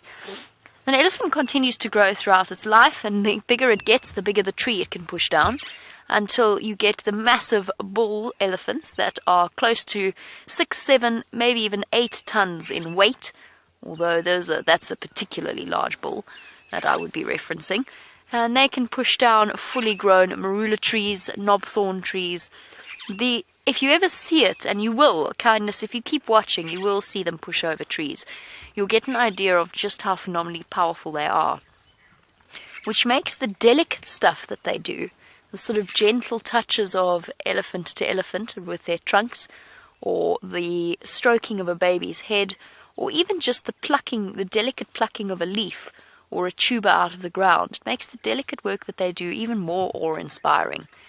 And it goes to show how multifaceted that trunk is as a tool. And it is essentially a tool. Anything from drinking to eating, touching, visual communication. The trunk does it all.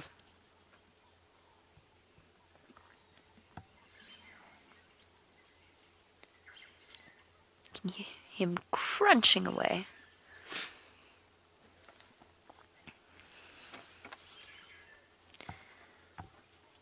Oh, an animal of this size, and with the elephant's digestive system, which we will go into in a moment, has to eat almost constantly in order to survive, essentially, and to maintain its body weight, particularly since obviously it's plant-based eating.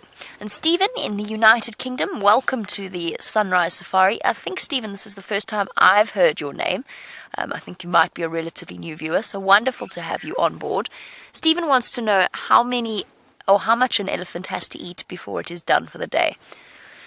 The answer is they continue to eat throughout the day, and it's usually around 5% of their body weight.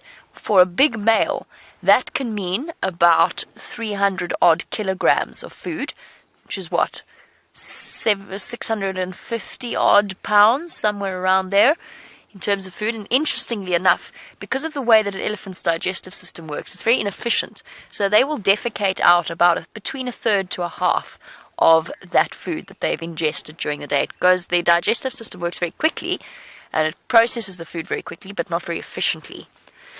On these little elephants, it'll be much, much less. So if they are, I don't know, let me guess at 3.5 tons, maybe a bit less, but let's say 3.5 tons. 5% of their body mass would be 150 odd kilograms, give or take, 150, 175 kilograms that this elephant would have to eat during a day. But they are not as big as a huge bull elephant. They're about half the size. They're still very, very young. It's roughly 5%, which means that the elephants need to eat constantly. The only time that formula does not apply is to young calves that are still suckling, and they can suckle right up to the age of 3.5, depending upon the mother. Now, they don't need to eat as often because, of course, the milk is very, very rich in whatever nutrients they happen to need. And even though they will be feeding on plant material by the time they are 6 months old, the fact that they're supplementing it with mom's milk means that they don't have to eat as frequently, which leaves more time for learning and exploring and adventuring and whatever else little baby elephants happen to be up to at the time. Oh, someone's got an itchy ankle and resting his foot back down. And elephants, despite their size, are surprisingly nimble creatures. Not something I ever thought I would describe an elephant as, nimble, but they are nimble. I've seen an elephant, like about the size of this young bull. I have seen it during a game with another male, push the male down, and then climb with all 4 feet onto a big fallen marula. Look, the 4th foot didn't stay up on the marula for long. It had to put it back down again to balance it, and then just left 3 feet on the fallen marula. But I mean, it was basically an elephant climbing a tree, which definitely comes as a surprise for those who think that these creatures have to be sort of big and clumsy. And it's important to remember that because they're fast, and if you think you can out-dodge an elephant, you would be seriously mistaken, because you definitely, whilst you might be a little bit more agile, you are not as fast as an elephant, and they can turn in their body length, if that makes any sense. They can basically spin on the spot.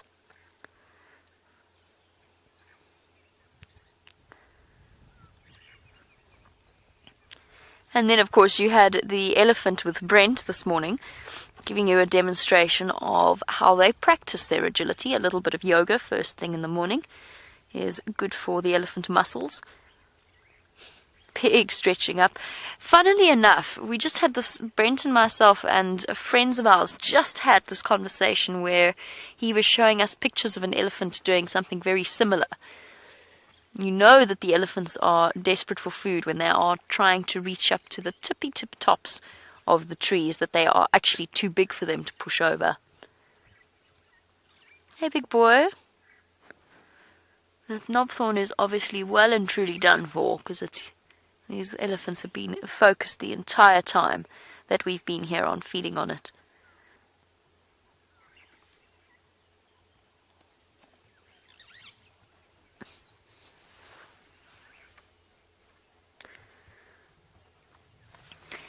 And welcome to Fuzzman Sparkles. Our Fuzzman Sparkles says, after the elephant and giraffe, what is the next biggest animal on Nkuhuma? Fuzzman Sparkles, the difficulty here is, are you talking in terms of height or are you talking in terms of mass? Because in terms of mass, it's the elephant, then a toss-up between a white rhinoceros and a hippopotamus. They come roughly into the same. So a big male hippopotamus will be slightly heavier than a female white rhinoceros. And then below that you get something like if we were fortunate enough, but I certainly have never seen any of them, but a black rhinoceros would come sort of close in for males. A giraffe will just top 1 ton if it is a really enormous giraffe. But if you're talking height-wise, which I'm assuming that you are, sure, we've got elephant, we've got giraffe, and then in terms of height, Brent. There we go. Well done, Gendre. Brent is the 3rd on the list in terms of height. Gendre, aren't you roughly the same height? And Brian's also, I think Brian might even be taller than Brent. So we've got a very tall camp. In rough order, it goes elephant in terms of feeding height, because of course a giraffe is taller than an elephant from head height, but feeding height goes elephant, giraffe, Brian, Brent and Jandre, somewhere sort of roughly on that spectrum. Height-wise, in terms of feeding height, Kudu would probably come quite close up in terms of height. They're taller, but a big white rhinoceros would definitely give them a run for their money. But mass-wise, elephant, hippopotamus, rhinoceros, and the hippopotamus and rhinoceros is a toss-up. And then buffalo as well, and giraffe. So those would be the sort of the heaviest of the animals that we get out here, and then myself included, of course. Definitely not. Somewhere with the dwarf mongoose. Somewhere with the dwarf mongoose, says Jandre.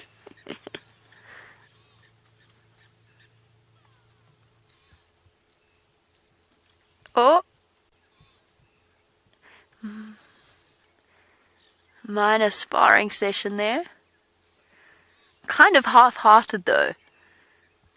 It was more a gentle shove out of the way, as if to say, actually, I kind of wanted to eat that leaf. I'm sure this is how these two came to fall behind the rest of the herd. And Ellie, welcome on the Sunrise Safari. Lovely to have you on board. Ellie says, yay, elephants. Are there any babies around? I am absolutely certain that there are babies around. They are not here, though.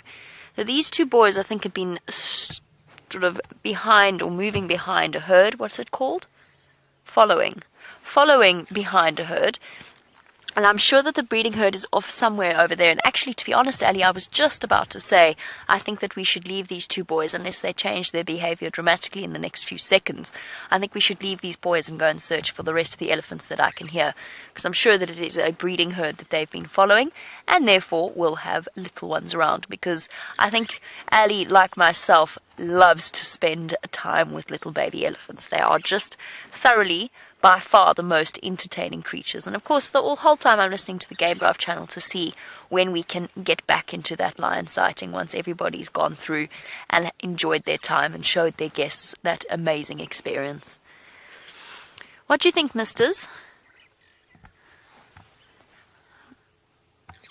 Can you point us in the direction of some baby elephants? Not that you're not wonderful. I think they are far too focused on breakfast this morning to perhaps start sparring with each other. They're the right age. They're a very similar age. And a very similar size. Okay. Well, in that case, let us go and investigate and look a little bit further for where the rest of the elephant herd is.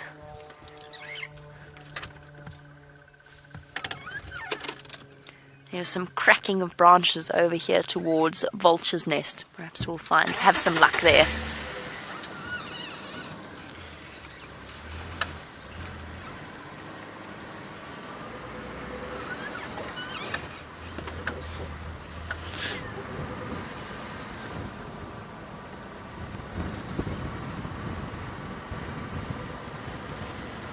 I do hear that Brent has been doing some interesting tracking. I'm looking forward to hearing how that's going.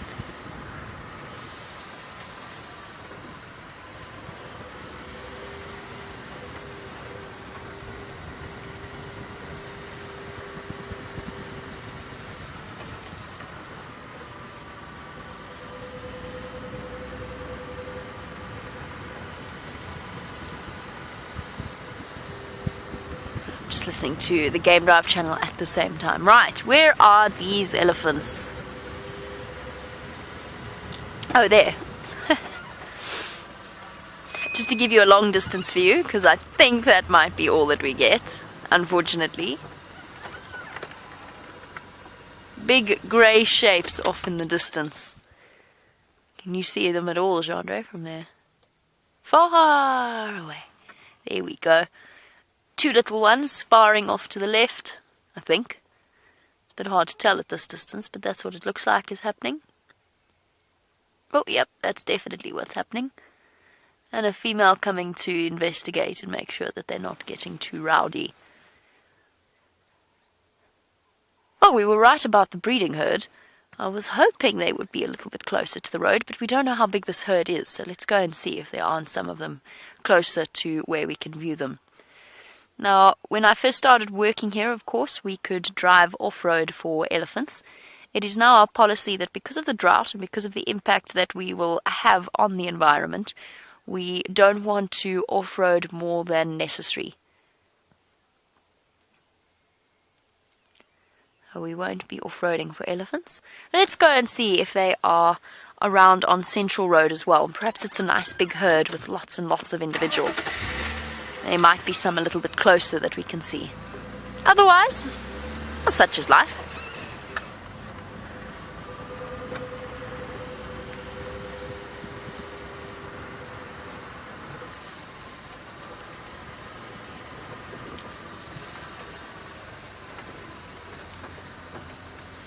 I was speaking about the elephant's digestive system and back to the question that Stephen asked.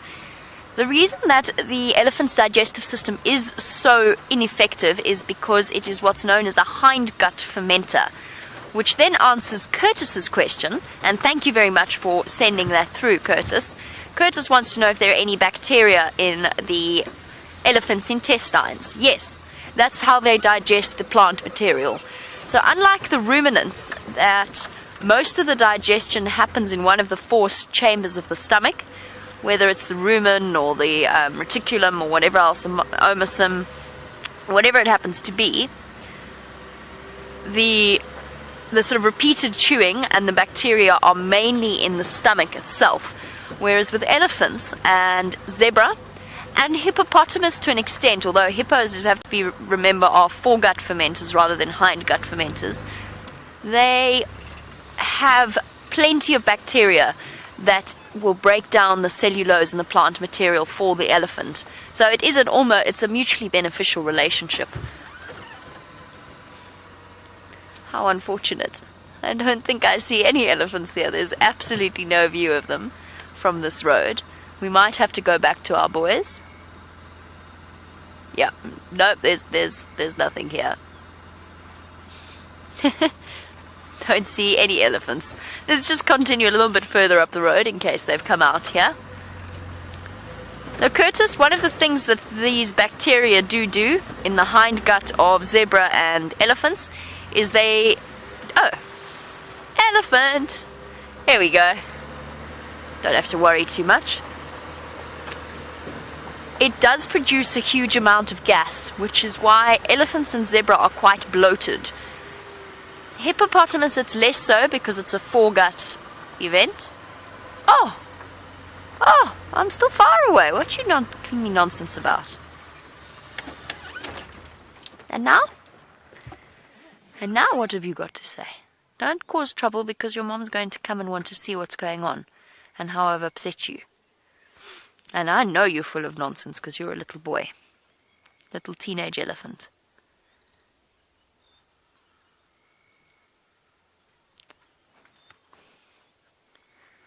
Yes, very big and brave. Very big and brave. Let's pretend you ran across the road for that tree. Yep, sure. I'm convinced. That is called displacement behavior. And it means that our little male elephant is being full of nonsense. Very brave when mommy's next to you. I wonder if this is the same elephant that's been giving off... Oh, she just gave us a sideways look as if to say, don't mess with my son. I wonder if it's the same elephant that's been having a weaning tantrum for the last 2 weeks. For the last 2 weeks, I've come upon elephant herds. Just watching her behavior for a moment before we reposition. The last 2 weeks we've been watching, whenever we see one particular elephant herd, it's got a cute little baby in it, but it's not Benjamin Button's herd. Benji's a little elephant we've come to know very well. But there's been an individual that has been having a serious weaning tantrum multiple times. What I mean by that is when elephants get to an age where mom no longer suckles them, the babies often don't take very kindly to this whole process. I see you, girl. It's alright. I'm just going to come a little bit further forward. That's alright. So I can see both you and your baby. You see that slight tilt. And there we go. The little bull has calmed down and is no longer being full of nonsense. Hey, little one. Oh yes, so baby elephants, when they are weaned, they don't take kindly to it, and what they do in response is they throw tantrums. Screaming, screeching tantrums.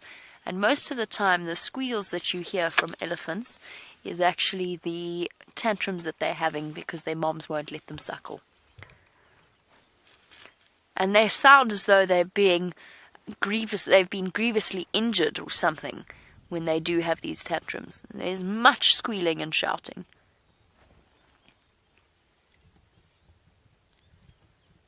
Is it you that's full of nonsense? He's exactly the right age, just about 3 years old. Oh.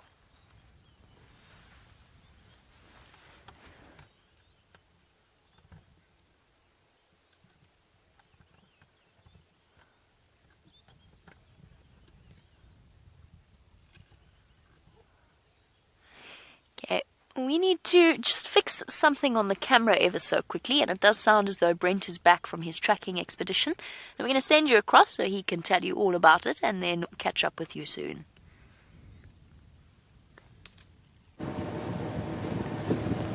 Okay guys, I've got lots of news, but I just need to chat to Aubrey in 2 seconds, so you're going to have to wait a second. Orbs, I found Nkuhuma. It's been jointed by Nisi in the block between Sydney's Mighty and Rotula access. I'm just checking around towards Sandy Patch, see if I can find any more Nkuhuma.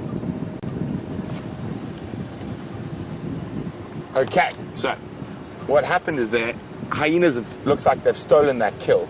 And I found drag marks, but then I found another set of drag marks. So the hyenas took the kill off there, and I followed it up, but the leopard tracks are going that way. So it's hard ground, so I could see that they were definitely dragging a carcass, but I couldn't tell whether it was a hyena or a leopard till I found some soft ground. So I had to follow it for about half a kilometer before I found that confirmation that this had been stolen by hyenas. Now, there's another drag mark going the other way. So what I think has happened is the first drag mark is from where the leopard killed it and took it in. The second drag mark is from where the hyena stole it. Now, that took a little bit of puzzling, so hopefully the leopard's still in the area even though it's lost its kill. As I said, from the tracks it looks like a young male, so quite possibly young Cinderella. And there's tracks again, but I know I had his tracks further up, so, and these are running tracks. So what we're going to do is we're going to head round. Everything seems to be pointing towards Sydney's waterhole or that area around Sandy Patch. So what I'm going to do is I'm going to go to Sandy Patch, and then if we get nothing there, we're going to work our way back through the block on foot to see if we can maybe find that leopard.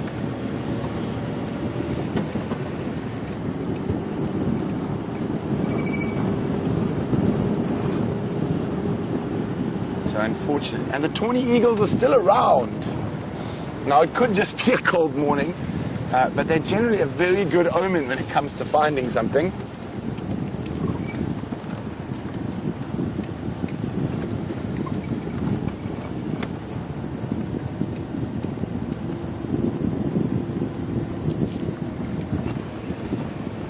Okay.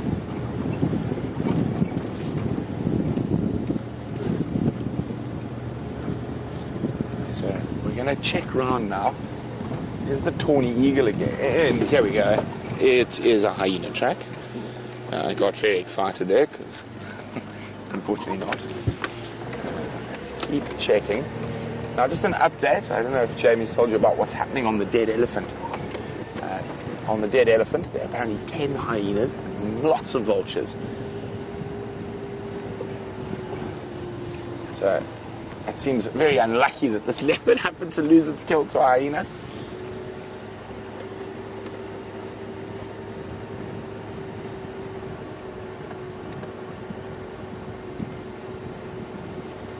And this is the absolutely riveting thing about being out every day, is you literally never know what you're going to see. You never know what's going to happen.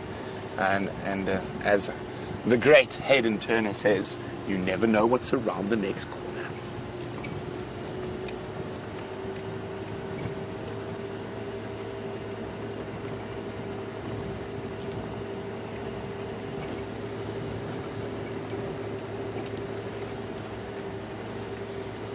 So I'm checking all the termite mounds. Sometimes when leopards do lose their kills to hyenas, they manage to pilfer a bit back, so it could be a leg in the tree somewhere.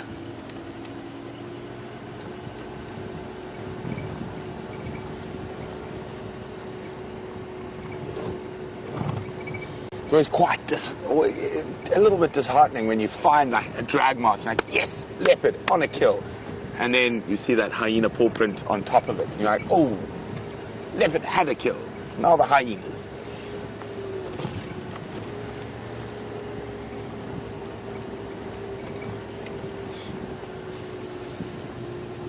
There's the other tawny eagles still around here.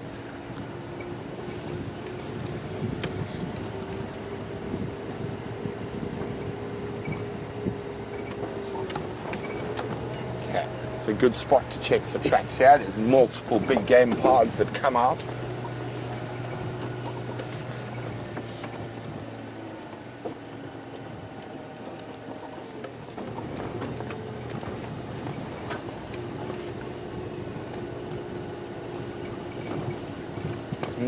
Where are you, little leopard?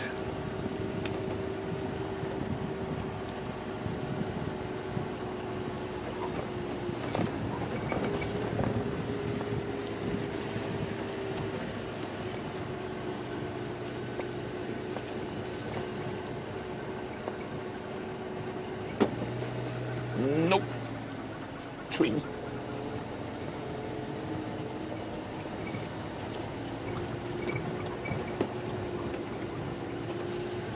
Fingers crossed that the tracks don't head north.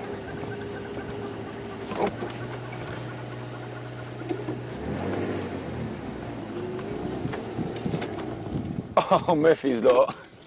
There was a hornbill.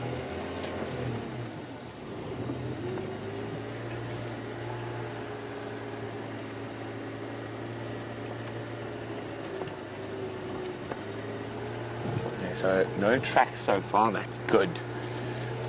We don't want any tracks coming out of this area because then it leaves us a small little triangle of land to track in with not a massive area with no roads. So generally, it's nicer to follow tracks into small blocks between roads.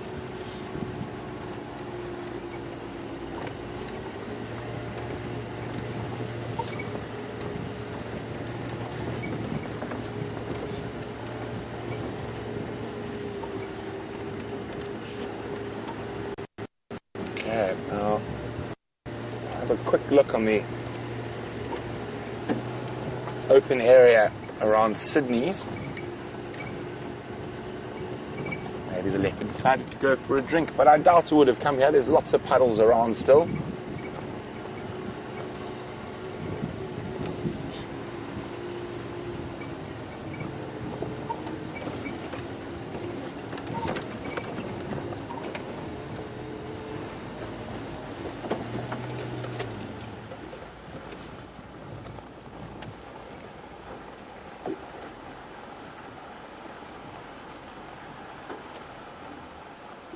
Okay, so here we go, the open area around Sydney's. I'm just checking very carefully along here. The ground's really hard, so it can make spotting a track a little difficult.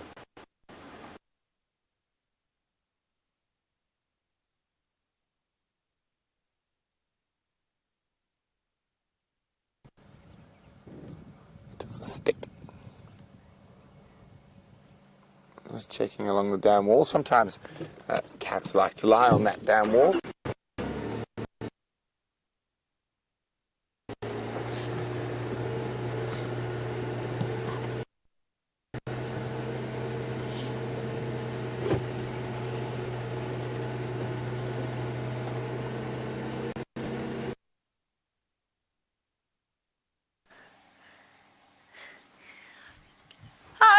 So you find me sitting in the middle of the parking lot of the DRC, which is also known as the Juma Research Camp, not the Democratic Republic of Congo. I don't have a cameraman.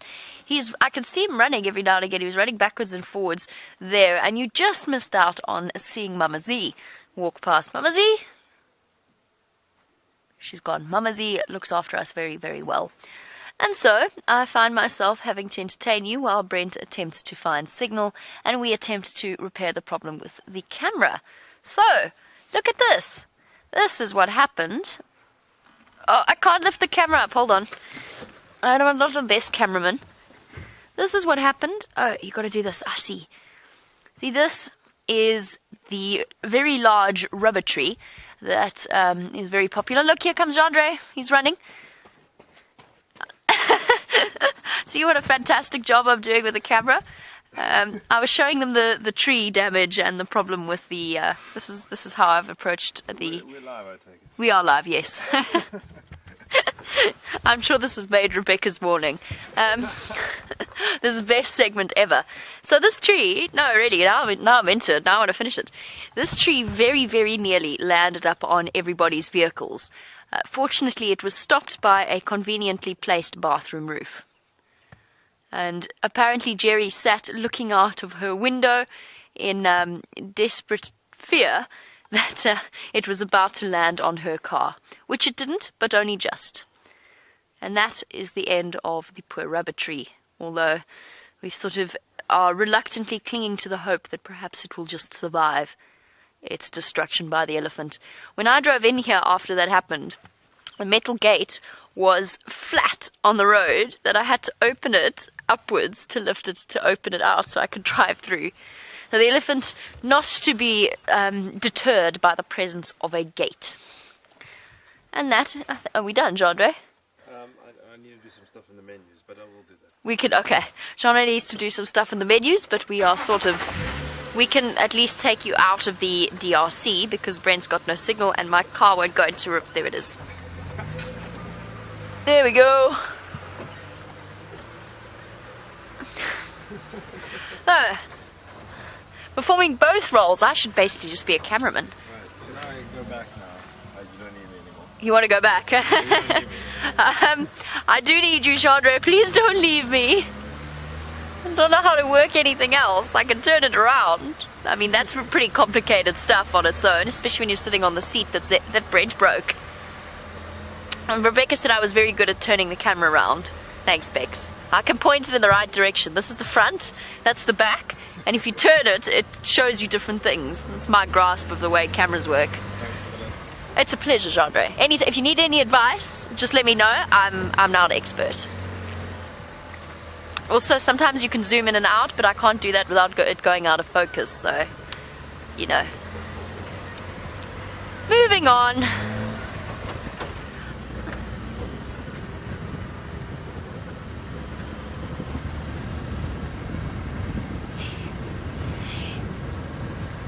We're slowly trundling our way back in the hope that before the end of the sunrise safari, we will have a chance to get back towards the lion cubs. We're just waiting for everybody else to have a turn. And there's been a little bit of a queue throughout the morning. As you can imagine, I mean, it's lions on a kill with males and cubs, and everybody's got guests that really, really want to see it. We're just letting everybody, because we had such a spectacular sighting yesterday afternoon, we're letting everybody have their turn first. Bear with me, I'm just going to have a sip of my Milo before it gets cold.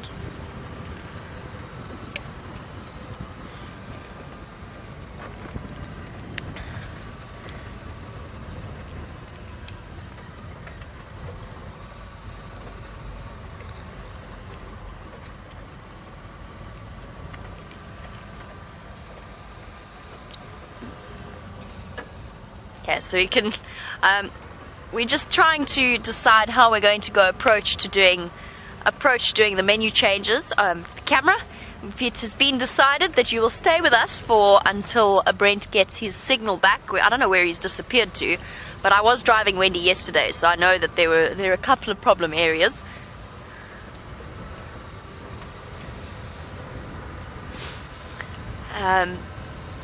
Yes, the gate is one of them. Sydney's Dam is one of the problem areas.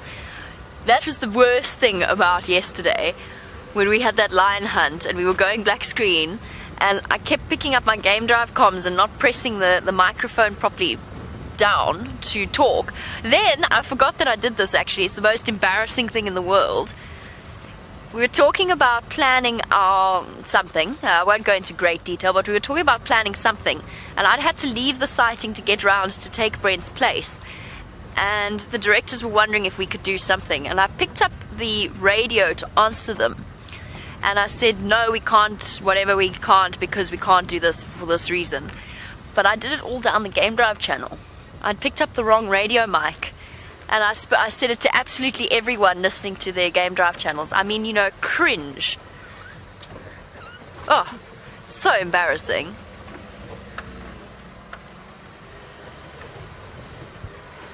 And in other wonderful news, Gendre will have his opportunity to do some menu fiddling because Brent is back on the vehicle with some fresh tracks to show you. Let's head across all the way to the northwestern boundary to Sydney's Dam.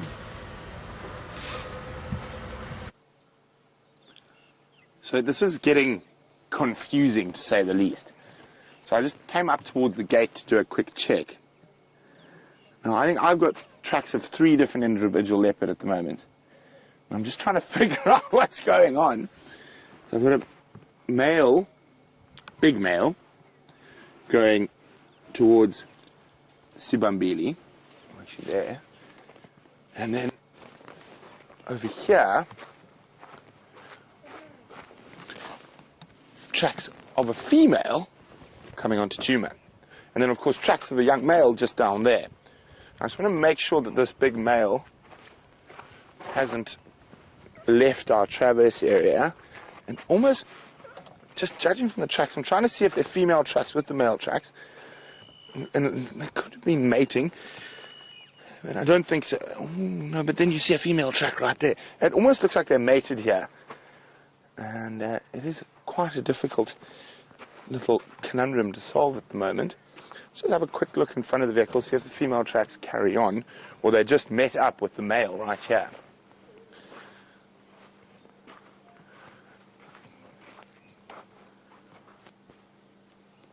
So from what I can see,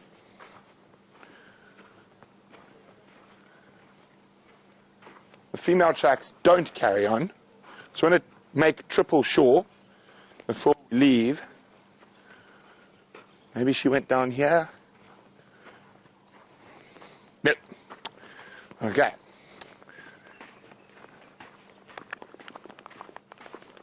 Very, very confusing. This is nice when they just pop out normally. Okay, so we're back to ground zero. There's a track going that way.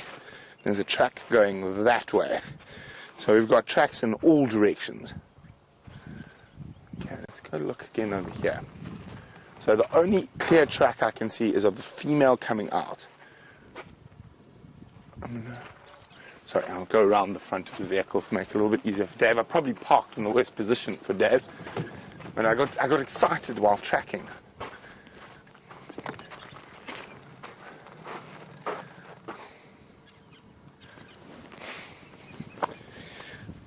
Now, if this was a cartoon, you know, when you get the question mark above your head, that's what I would have at the moment. Question marks followed by an exclamation mark. So there are no tracks going that way. Okay. I don't know what to do. I'm going to check down here again very slowly. And then maybe check back up this way again.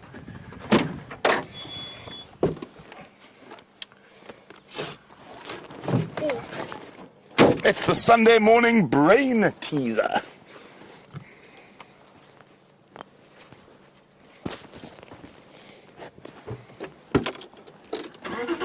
Okay.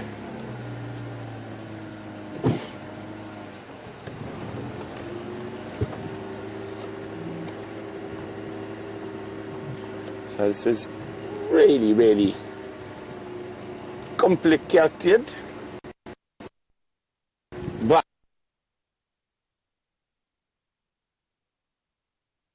my favorite type of brain teaser.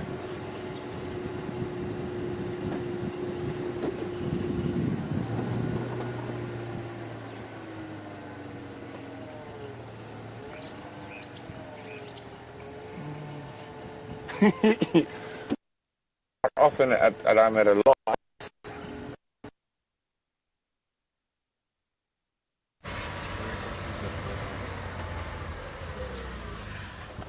dearie me, it seems as though Brent's signal isn't functioning very well, and my elephants have all disappeared and vanished into some very thick vegetation. There's an elephant in the bush, but it is very, very hidden, and I'm sorry, I really need to listen to the game.coms right now.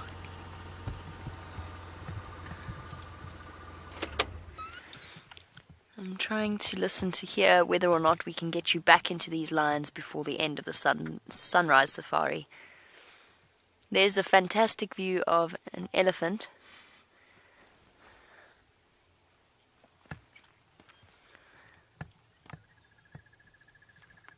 Copy that, thank you so much. No rush for anyone involved, but it would be nice to just poke our nose back in. Hi, sorry, still listening. Okay, everybody stop talking now. Okay, I don't really know what the outcome of that was because it wasn't entirely clear. And the conversation seems to be that Ephraim is still waiting to come in, as is Vernon, but Vernon is quite happy for us to go in ahead of him because he's going to stop for coffee for 15 minutes. I think that's what the outcome was, but there's still 2 vehicles in there, but they're going to be leaving at some point soon. I'm just going to keep listening until I get some clarifications. If I were a cartoon, I'd have a big question mark over my head. Just like Brent, but for different reasons. Alright, let's go off in search of other things to keep you entertained, since Brent doesn't have signal and he is attempting to track down whatever's happening with those tracks.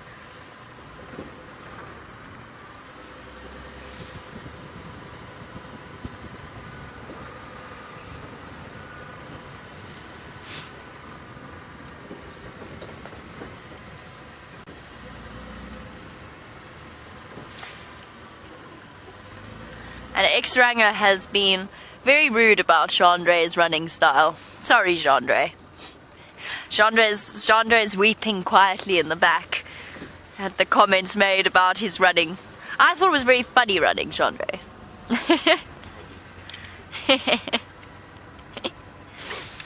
Poor Chandre is devastated.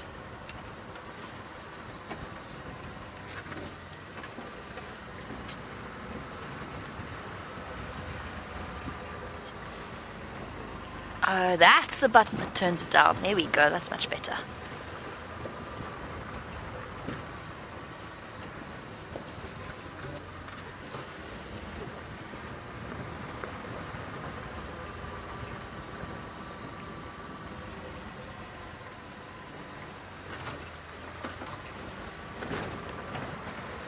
Ah!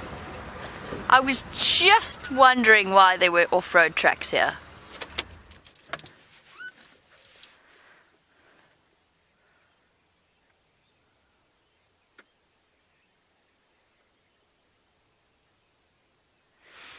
And speaking of trees in the road, Felicity in New Zealand would like to know if there's anything house owners or farmers can do to protect trees from elephants.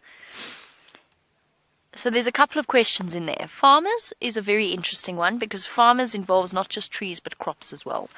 And there are lots and lots of methods being investigated in terms of how to reduce the conflicts between elephants and human beings, and we'll discuss this while we attempt to loop around this tree. It looks like it might be a slightly tricky process. So beehives is one of the natural approaches that people have adopted. Obviously, I'm talking about approaches that don't involve harming the elephants themselves.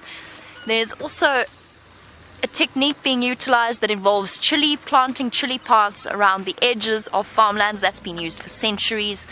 But then also throwing chili bombs at the elephants themselves. But of course, then you have to be there. You have to be witness to the elephants attempting to munch away at your crops. Oh, it's a bit more complex than it might seem on the surface. There's a lot of different techniques that actually landowners in reserves do as well. When they really have a lovely big tree that they really, really want to protect. The rubber tree being one example, because I know that that was quite a special one. But goodness, I'm trying to get onto here. Standing by. Sorry, I will get back to your question in a moment.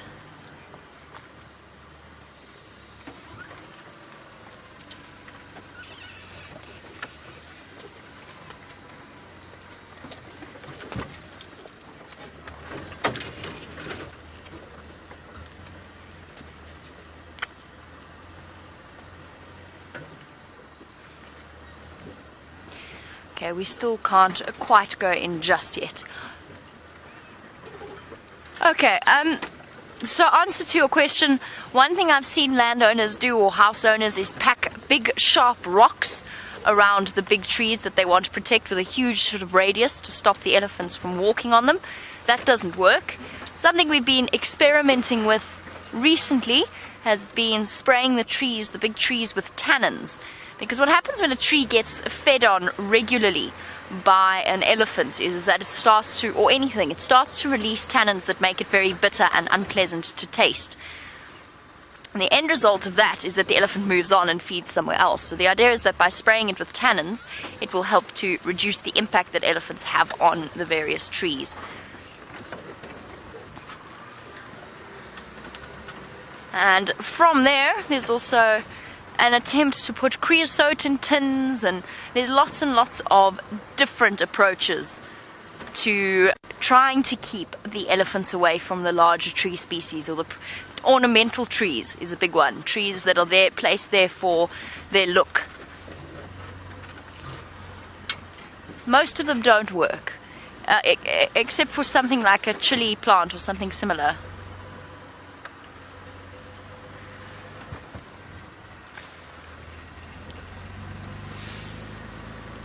Okay guys, we'll just have to wait until Brent is available because there's lots of communications that I've got to do on the Game Drive channel. But we will wait patiently and start heading towards Buffelshoek Dam. Maybe some of the lions are plan on heading there for a drink at some point.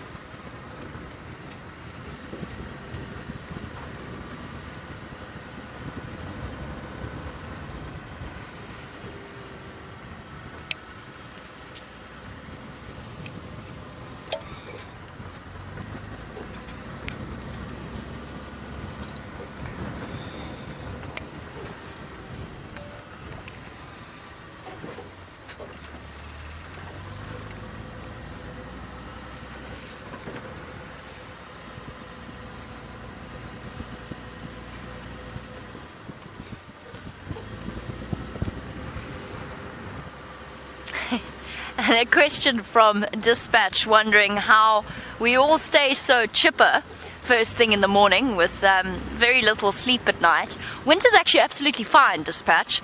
Winter is... Okay, just running to catch up with the rest of the herd. We'll stop here to look at the impala so I can concentrate on listening to the Game Drive comms as well. Dispatch, winter's fine. Winter we actually get plenty of sleep. It's not too much of a problem when we start at 6:30 in the morning. Summer's a bit different because we get up at about 4:30, and we generally are in bed after 10 o'clock. So summer's a bit of a longer day. But I think for all of us, the natural excitement of coming out into the bush is something that motivates us and keeps us going. I don't find myself ever in a bad mood or miserable first thing in the morning, which I know that I'm very lucky to be in that position, to face that sort of day and know that there's something exciting waiting for me on the other end. And it doesn't matter what kind of day it is. It doesn't matter if it's, as you said, funnily enough and predicted yesterday, the calm before the storm, which, by the way, I did remember and had a good chuckle about last night just before I went to bed. So I think it's where we are. I think it's the environment that we live in and the lifestyle that we need, that early mornings are, and you have to be a sort of a morning bird to do this kind of work, and most of us are. I don't think any of us really have a massive problem in waking up every now and again. When James gets back, I will most definitely have a lion at some point, as will Brent, since we've been doing a couple of drives straight, and it is you don't really have a weekend or anything like that, not that that's a problem. But most definitely when James gets back and there are more presenters on the ground, then we'll have a little bit of breathing space. And bye-bye to our impala. Okay, I need to hop onto the Game Drive channel, as I said. I've been sort of delaying to wait for Brent to get back on the vehicle. He is back up and running. Let's head over to him, and I will catch up with you, fingers crossed, with those lions.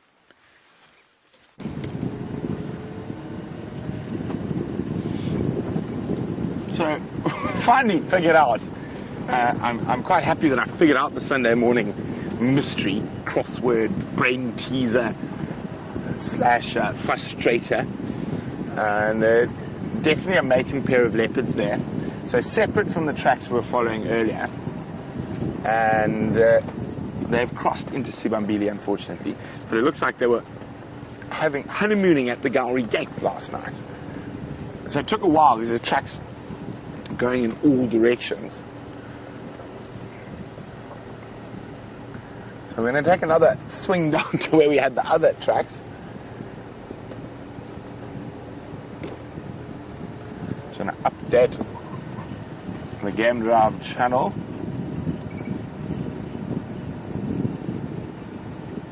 When they stop talking. Come on, there's got to be another leopard around here. There's 3 different sets of leopard tracks. I'm almost willing an impala into a tree at the moment. I think if we think hard enough, we'll find an impala, a tree climbing impala. Although I would accept tree climbing warthog, tree climbing steenbok, tree climbing duiker. Any animal that's not supposed to be in a tree, I would accept high in the boughs of a tree at the moment.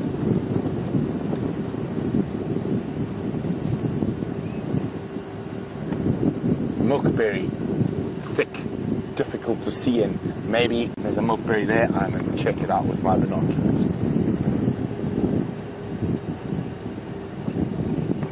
Okay.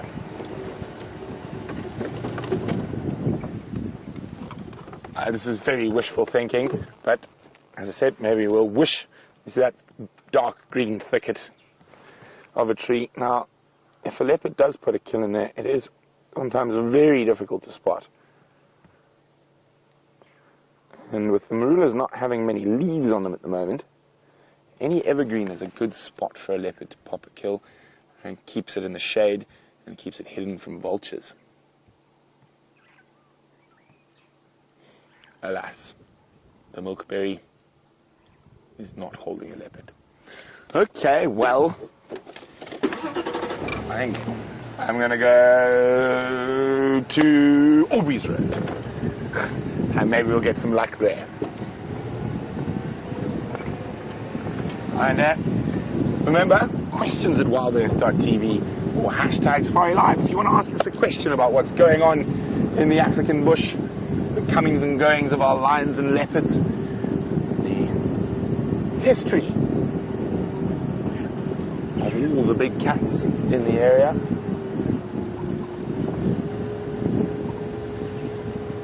And maybe we can vent our frustrations about how the leopards are avoiding us today. So if you have joined a little bit late or a little bit early, depending on where you are in the world, what has happened is that I found a spot where a leopard had made a kill and then dragged it, and then before it managed to get it into a tree, a hyena heard it and dragged it off that way. And we came back, and it looks like a young male leopard. And then we went to check around the block, and we found the tracks of an adult male and a female. And you can definitely see where they've been mating. But they unfortunately departed to continue their honeymoon at Sibambili. And we are hoping that that young male leopard, the tracks we initially saw, is still in this area.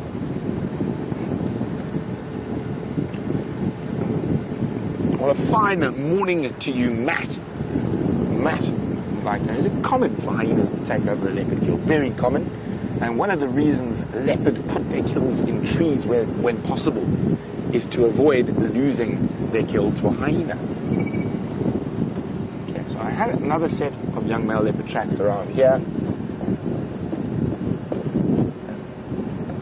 Somewhere about here, if I remember correctly.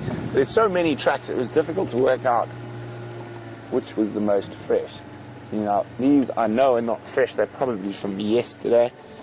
There was some quite strong wind last night, and those tracks are suffering from wind damage. So you're going to have to take my word for it. Let me just see. Okay. Oh, there. Now that is a young male leopard track. But you can see the edges aren't defined, and that's due to the wind blowing over it. Okay, well, we know that's not from this morning. The other tracks we had were a bit better. And I'm hoping that if he did, or he definitely did lose his kill to the hyenas, that he decided the best direction to go was east. Now, this is complete guesswork, I do admit, but as the old saying goes, sometimes it's better to be lucky than good. Now, of course, it's better if you're lucky and good.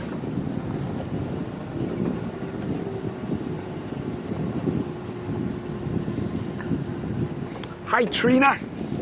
Trina is in New Jersey. And Trina's wondering, do leopards ever team up or hunt together to get larger animals? Unfortunately, not. They are very much solitary cats. We do see them together sometimes on kills. A male leopard will often steal a kill from the female, and also when they're mating, or when they're cubs and the dominant male around. But generally, they will do their hunting alone. I don't think there's ever been a recorded case of cooperative hunting in leopards. Well, wouldn't that be exciting to be the first people to see it? Now, they've evolved to be non-cooperative hunters, and that's why they've got that dappled coat, and now perfect ambush or stalk predators. And that's also why they try and keep their kill in a tree and don't like sharing. Well, neither do lions, but they just beat each other up while sharing.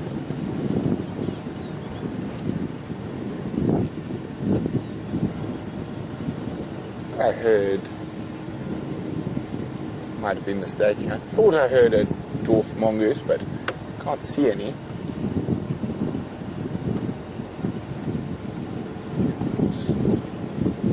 Now, this is a favourite spot for Shadow. We found her sitting under that brown ivory tree quite a few times. Alas, not today.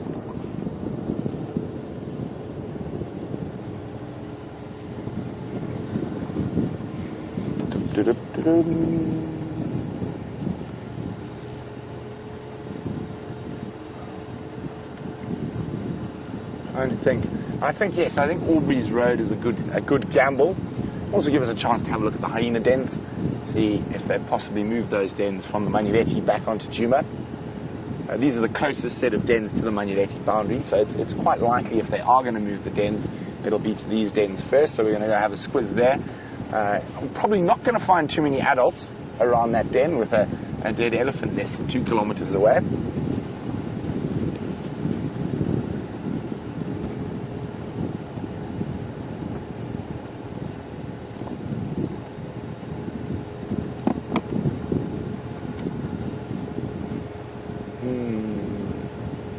Quite a chilly morning.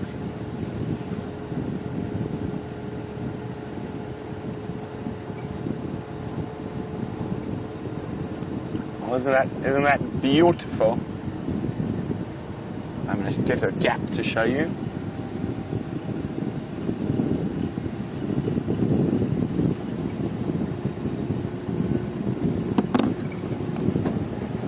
And just have a look at that incredible little ray of light piercing through the sky. And while we go from a beautiful sky, and Jamie's got some gorgeous cats. Gorgeous cats moving through a beautiful red and orange bush as one of the females slowly makes her way towards the Buffelshoek Dam area. Well, I say that. She's now just moved south, which was not what I was expecting her to do. But I think she might just be walking around some of the denser vegetation before she goes off and joins one of the males at Buffelshoek Dam. He is apparently there. Okay, let us see how we go in terms of our signal. You can accompany us down into the drainage system and you get an idea of the trickiness of this particular area. So everybody watch your heads. You got it, Chandra?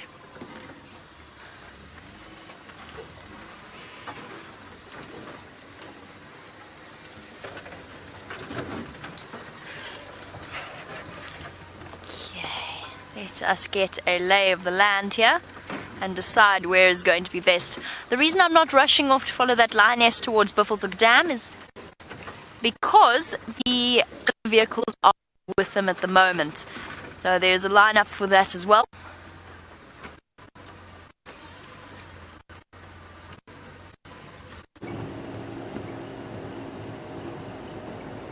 Welcome to the Aubrey's Road Sunday morning lottery. We're just going to try for the hyenas. We're going to try, hope that that young male leopard who lost his kill has come to the east. Okay.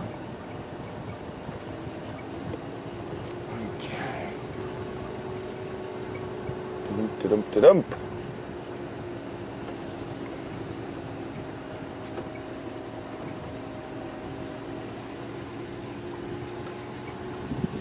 Well, it seems like the weather is playing havoc with our signal today. We do apologize for that. Darn you, clouds. Darn you. But Jamie has managed to get into a spot with good signal, so let's go back to the Nkuhumas. Oh, the little cubs have just been having such a special conversation with their mother. Utterly adorable, calling her with that ow, ow, ow sound that they make. Oh! Collision course with one of the females. Listen to this.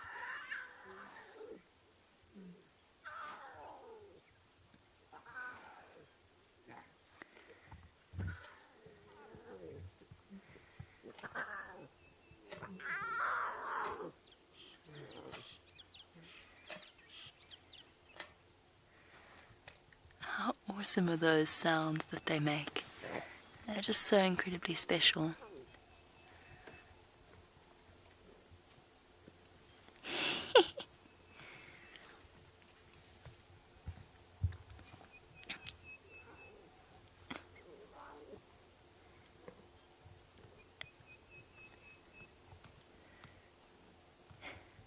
So playful. I'm scared of repositioning, but I think that we're going to have to. I stopped here so that we had signal just so you could see them talking to their mom and each other, but now they've moved into a slightly trickier spot. I'm hoping we don't lose signal if we go a little bit further forward. Oh, battering each other. We won't go too far down. Let's try it that way. We'll just go far enough that we can see. Oh goodness, VR rig. Oh, I have to turn on. Don't want to scratch the lenses at all.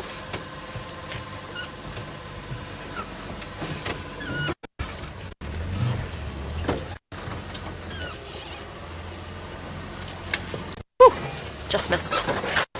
Okay. How's your view there, Gendre? Keeps us a little bit higher. I don't want to go right down in there in case we lose signal. Let's just have a look. We've got a view of the little cubs. Let me take my foot off the brake, sorry. We've got a view of the little cubs, and whilst we don't have the best view of the kill, I think that most of you by now have got the idea if you were watching from the start of the sunrise safari. We do have the lioness feeding. I think that will be our approach. I think if we sit here and we can keep signal a little bit, it might be the best way of going about things. Amber Eyes is munching away. She definitely seemed to be the hungriest yesterday. Oh, little cub.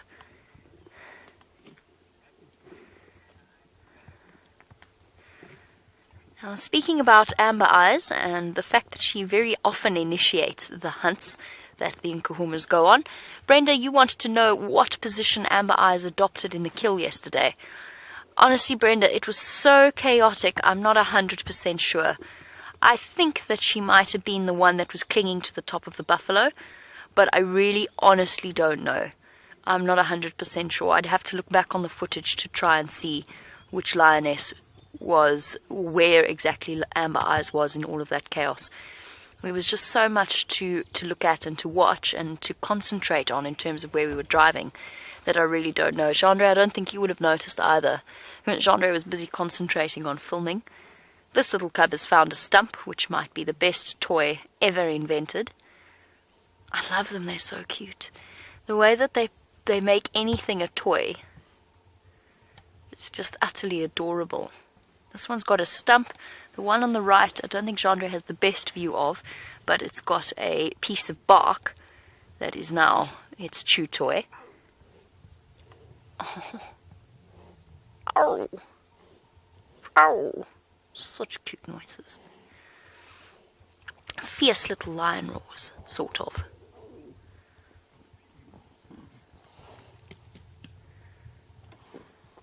And then Amber Eyes has shifted herself around to start feeding on the carcass. And since we were last here, they've devoured most of the neck and the muscles.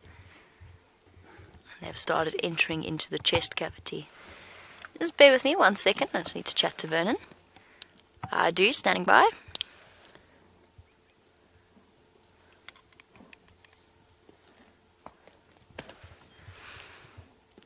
Absolutely, you're welcome to make your way.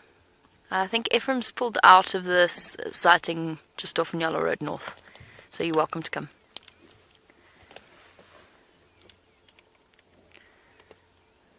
Look at it fiercely going about the very serious business of feeding, which is really tricky when you've got little baby milk teeth.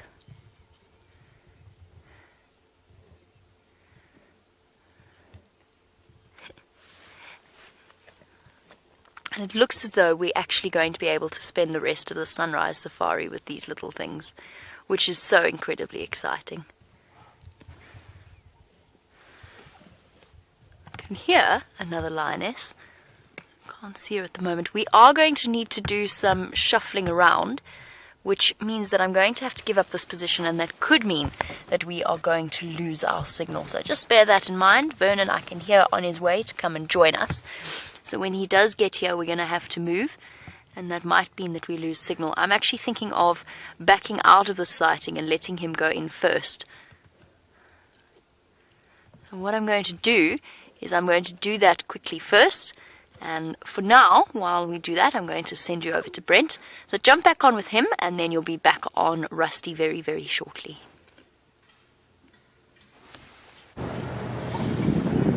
So it seems like we played the wrong lottery numbers this morning, because the Aubrey's Road lottery, hyena den and young male leopard tracks proved to be an absolute failure. But not completely, because we now know for sure that both those hyena dens are not active. So while playing the lottery, let's go check the Gallagher shortcut hyena den.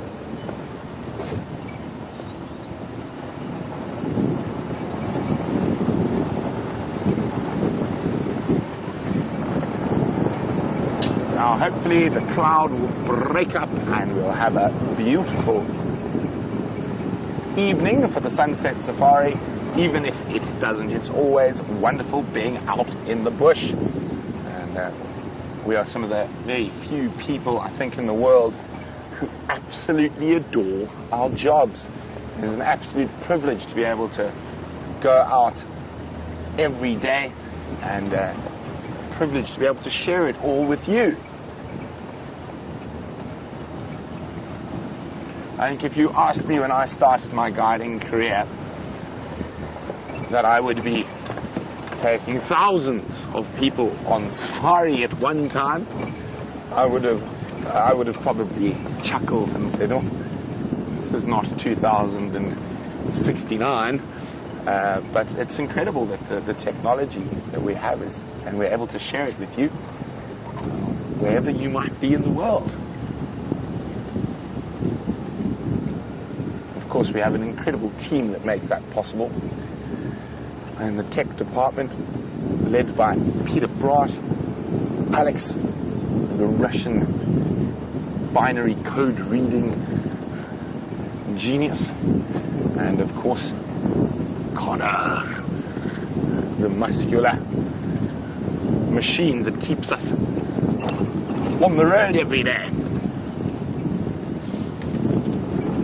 Okay. Spin the wheel of fortune into the Gallagher shortcut hyena den.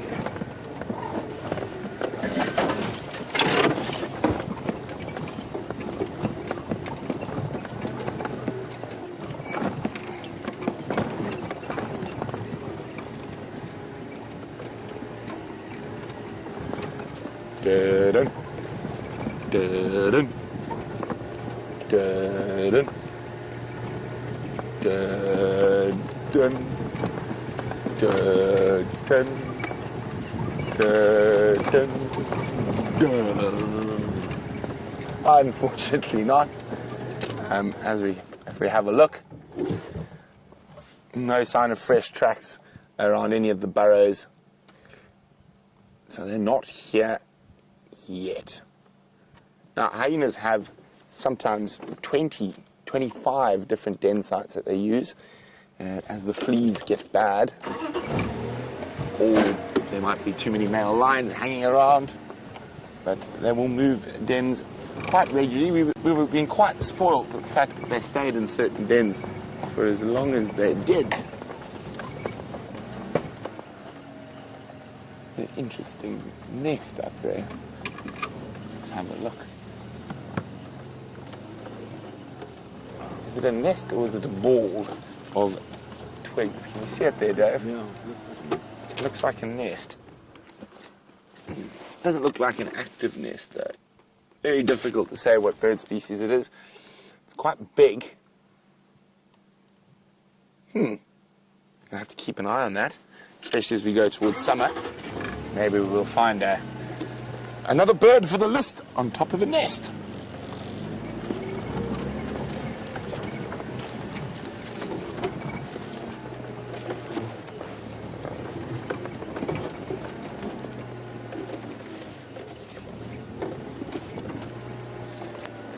Oh, well done, Michael. Michael has managed to improve his bird list on this sunrise safari from 37 to 40.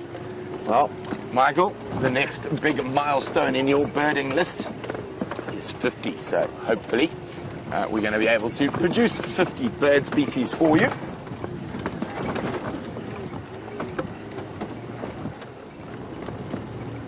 Oh, why don't we try and find just one more, Michael, for your bird list today, as our leopard and hyena lottery has proved not too successful. I suppose if you compare tracking to the lottery, when you find those fresh tracks and whatnot, it's like that little prize that keeps you playing.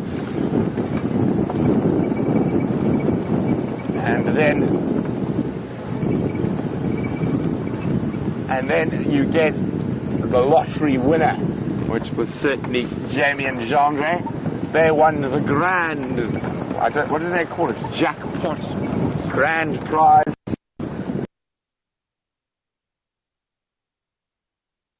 Prize down in the drainage. But let us be positive. We won the bird lottery this morning with that incredible bird party that just kept giving. And I know the red-headed weaver and the Brew Shrike were new birds for Dave as well.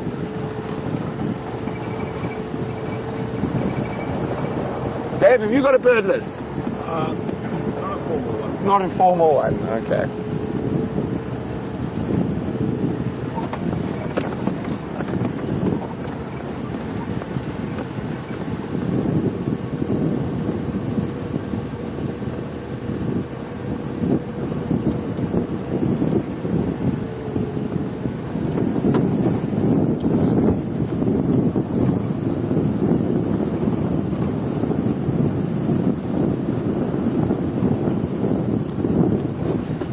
Come on, number 41 for Michael.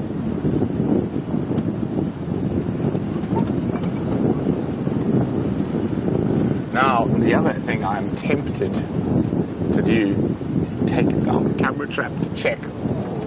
What do you think? Should I take it down or should I leave it up for another night? How many nights has it been up? It's 2. So what do you guys think? Should we leave the camera trap up for another night or should we check it today? let me know, hashtag Safari Live or questions at wildearth.tv.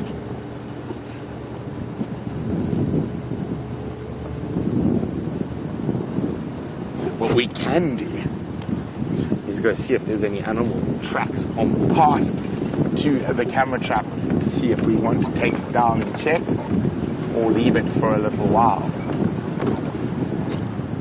Okay, let's inspect.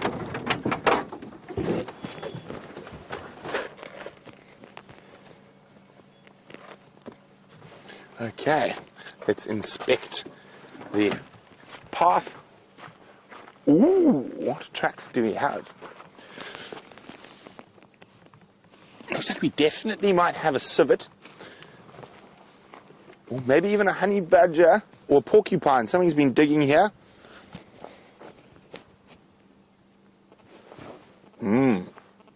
Well, I'm gonna wait for you guys to let me know. Should we check or should we leave it another night? In the meantime, let's go across to Jamie and the lions.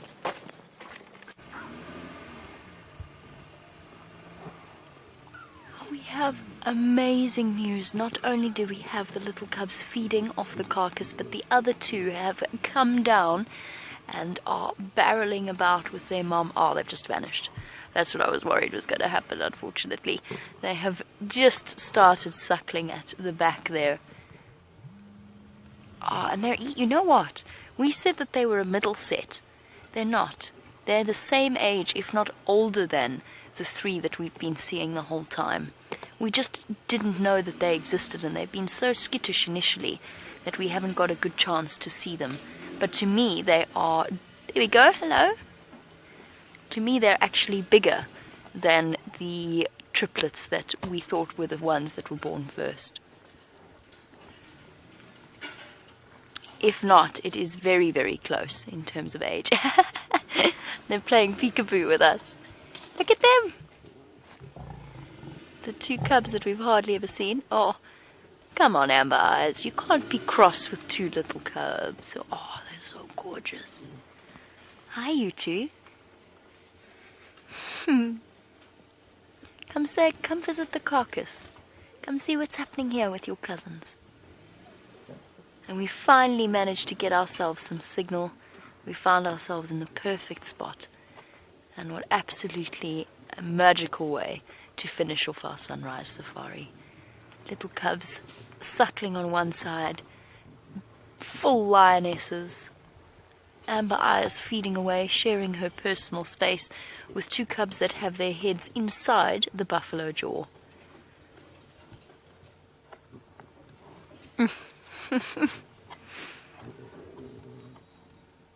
How's that for an absolutely incredible image?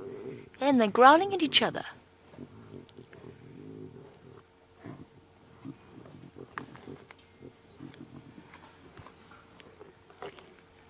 Already that instinct has kicked in. It goes to show how much of a lion's behavior is instinctive. Their natural reticence to approach a carcass and feed initially when the other lions are feeding, their fear of the males, and then the knowledge that they could comfortably approach, reading other lions' body language. They're only a couple of months old. Everything that we're seeing here is pure instinct.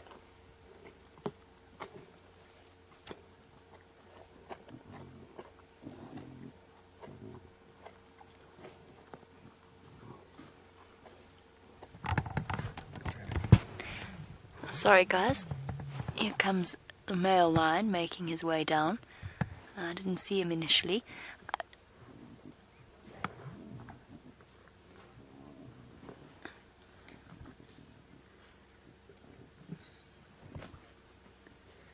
He is stopping to relieve himself, and I'm trying to listen to the Game Drive channel again. I am so sorry. Vernon Ephraim has pulled out. You're welcome to make your way in.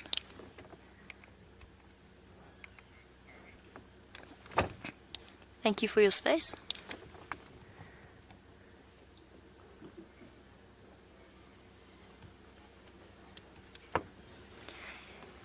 Affirmative, that's going to be your best approach.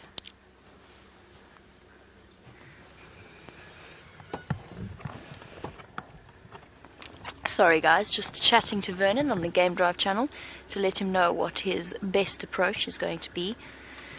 There's one little cub that's worrying me ever so slightly, and I'd noticed earlier that it was quite sleepy when we first got here. The little cub that's lying with the rest of the females, I think it's a she, not 100% sure, but does have a nasty limp. I don't know what kind of injury has been inflicted. Oh, here comes Amber Eyes, and the male looking at the male, standing by.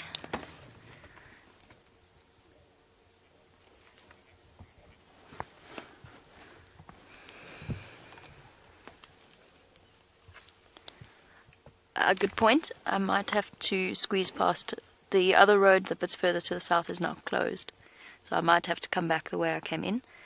But you're welcome to pop in, and then I will make a plan on the way out. Oh,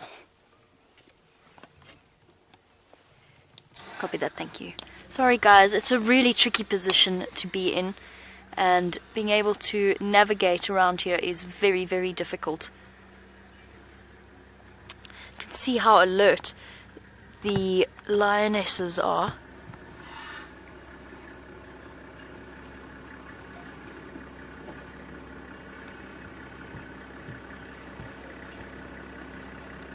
And we only have just a few moments left with these lionesses. Look at that image of Amber Eyes, her face covered in gourd. And unfortunately we are running out of time to spend with these amazing lions, but I'm glad that we got to bring you back into this sighting once again, just to spend as much time as possible with these amazing little creatures. And their mothers, of course, who were responsible for the meal that they have provided. And so we're coming to the end of our sunrise safari, and we have to say a very big thank you to Jean-Dre for his fantastic camera work. We're going to not take you away or draw your eye away from this amazing scene. So a big thank you to Jean-Dre for his fantastic camera work, as well as to Rebecca and to Chelsea in Final Control. Now I am also saying my goodbyes on behalf of Brent, so a big thank you to Dave as well. And from both of us, the biggest thank you goes to all of you watching this live safari every day, twice a day. Hope you have had an amazing time and you're enjoying these closing images. We will be back here for the start of the sunset safari. Until then, enjoy the rest of your day.